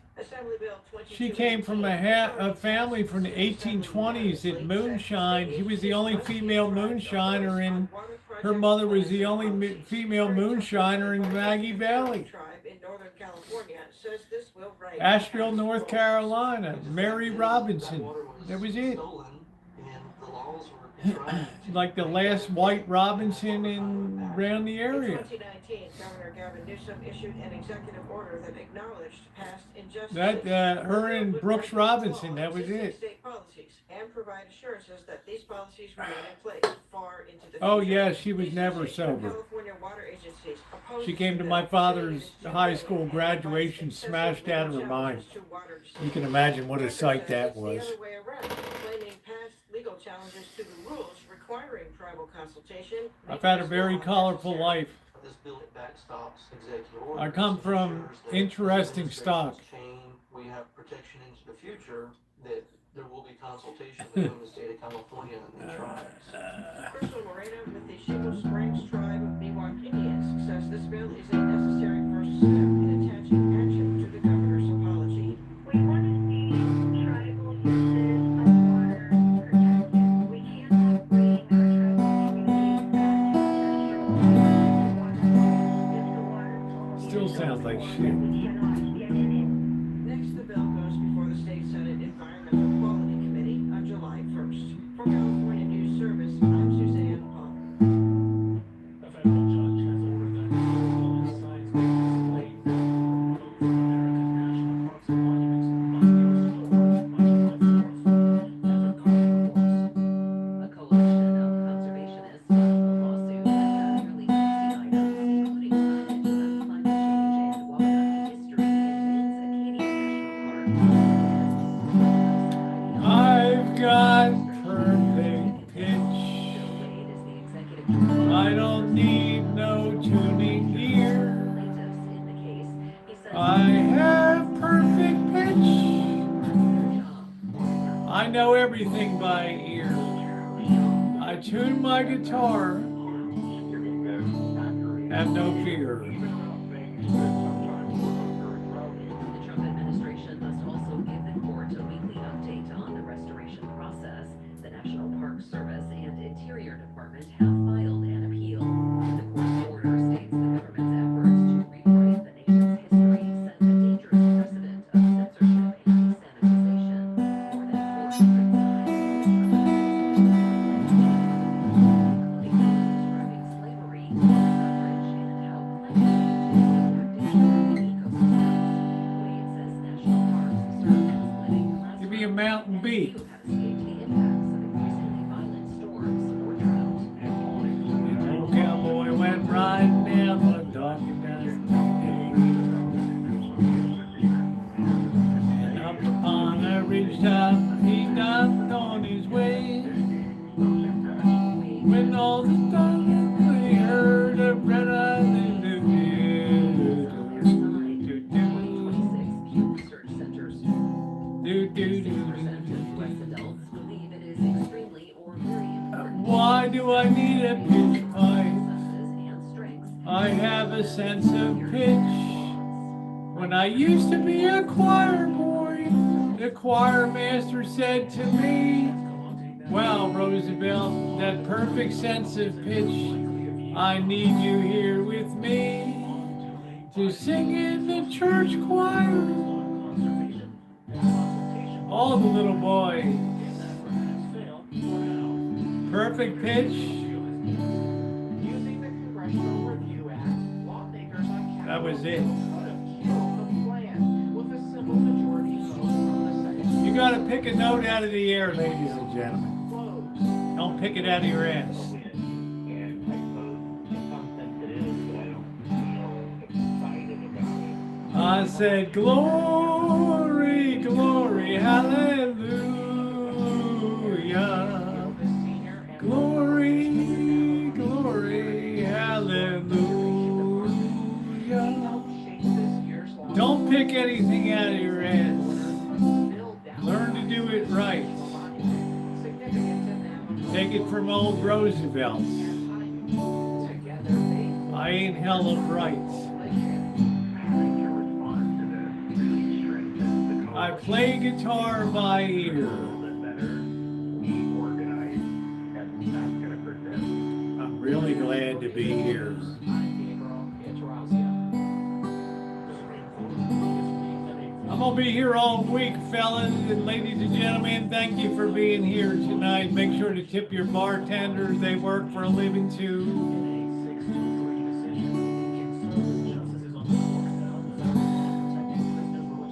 Just remember old Roosevelt. He works for a living too. You're your trips. Your tips are always welcome. Your tits are very dear. And when I play guitar up here, all I want's another beer. I love you all to death. You're my greatest fans to see. One day Roosevelt's gonna be up on a New York City stage for everyone to see. I'll play my songs, they'll hoot and holler. That's a weird cat.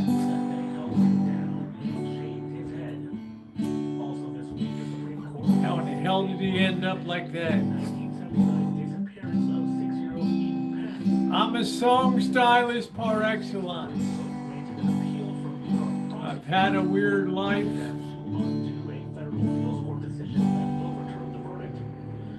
That's it. Thank you very much. There we go, mystery $4.99. Thank you very much, honey. Don't forget to tip your bartenders tonight. I love being live with you guys. Mystery, what a joy to have you back on the channel. I haven't seen you for a year. Makes me want to say, where the hell have you been? It's great to see you back. Thank you very much, honey. $4.99, tipping that guitar player tonight. I'm sitting in the railway station, got a ticket for my destination. On the one in the suitcase and guitar in hand. I know you have. I know you've been through hell. Oh, give me that old Mountain Dew. Nails will do. I pick up my jug and I fill up my mug with that good old Mountain Dew.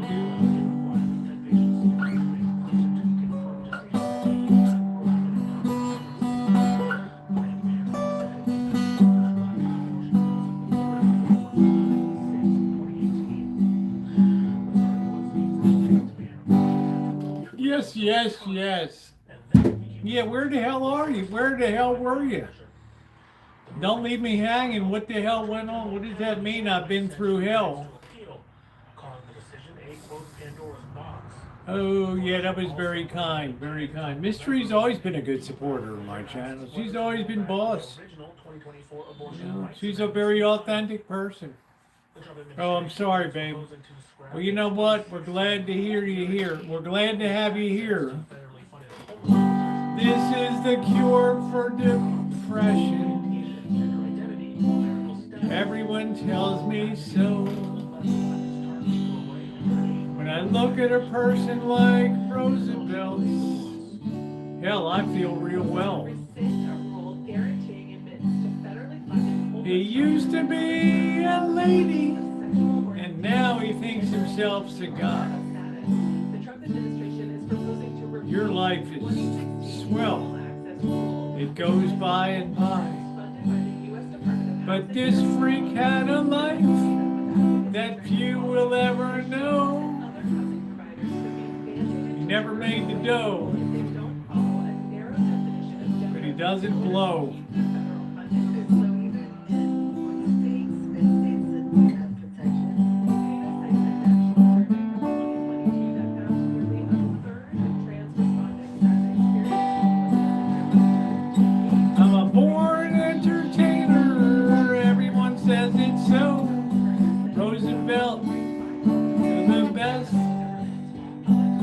Drink a little bourbon and you stick a little rest, and come here every night and entertain the rest.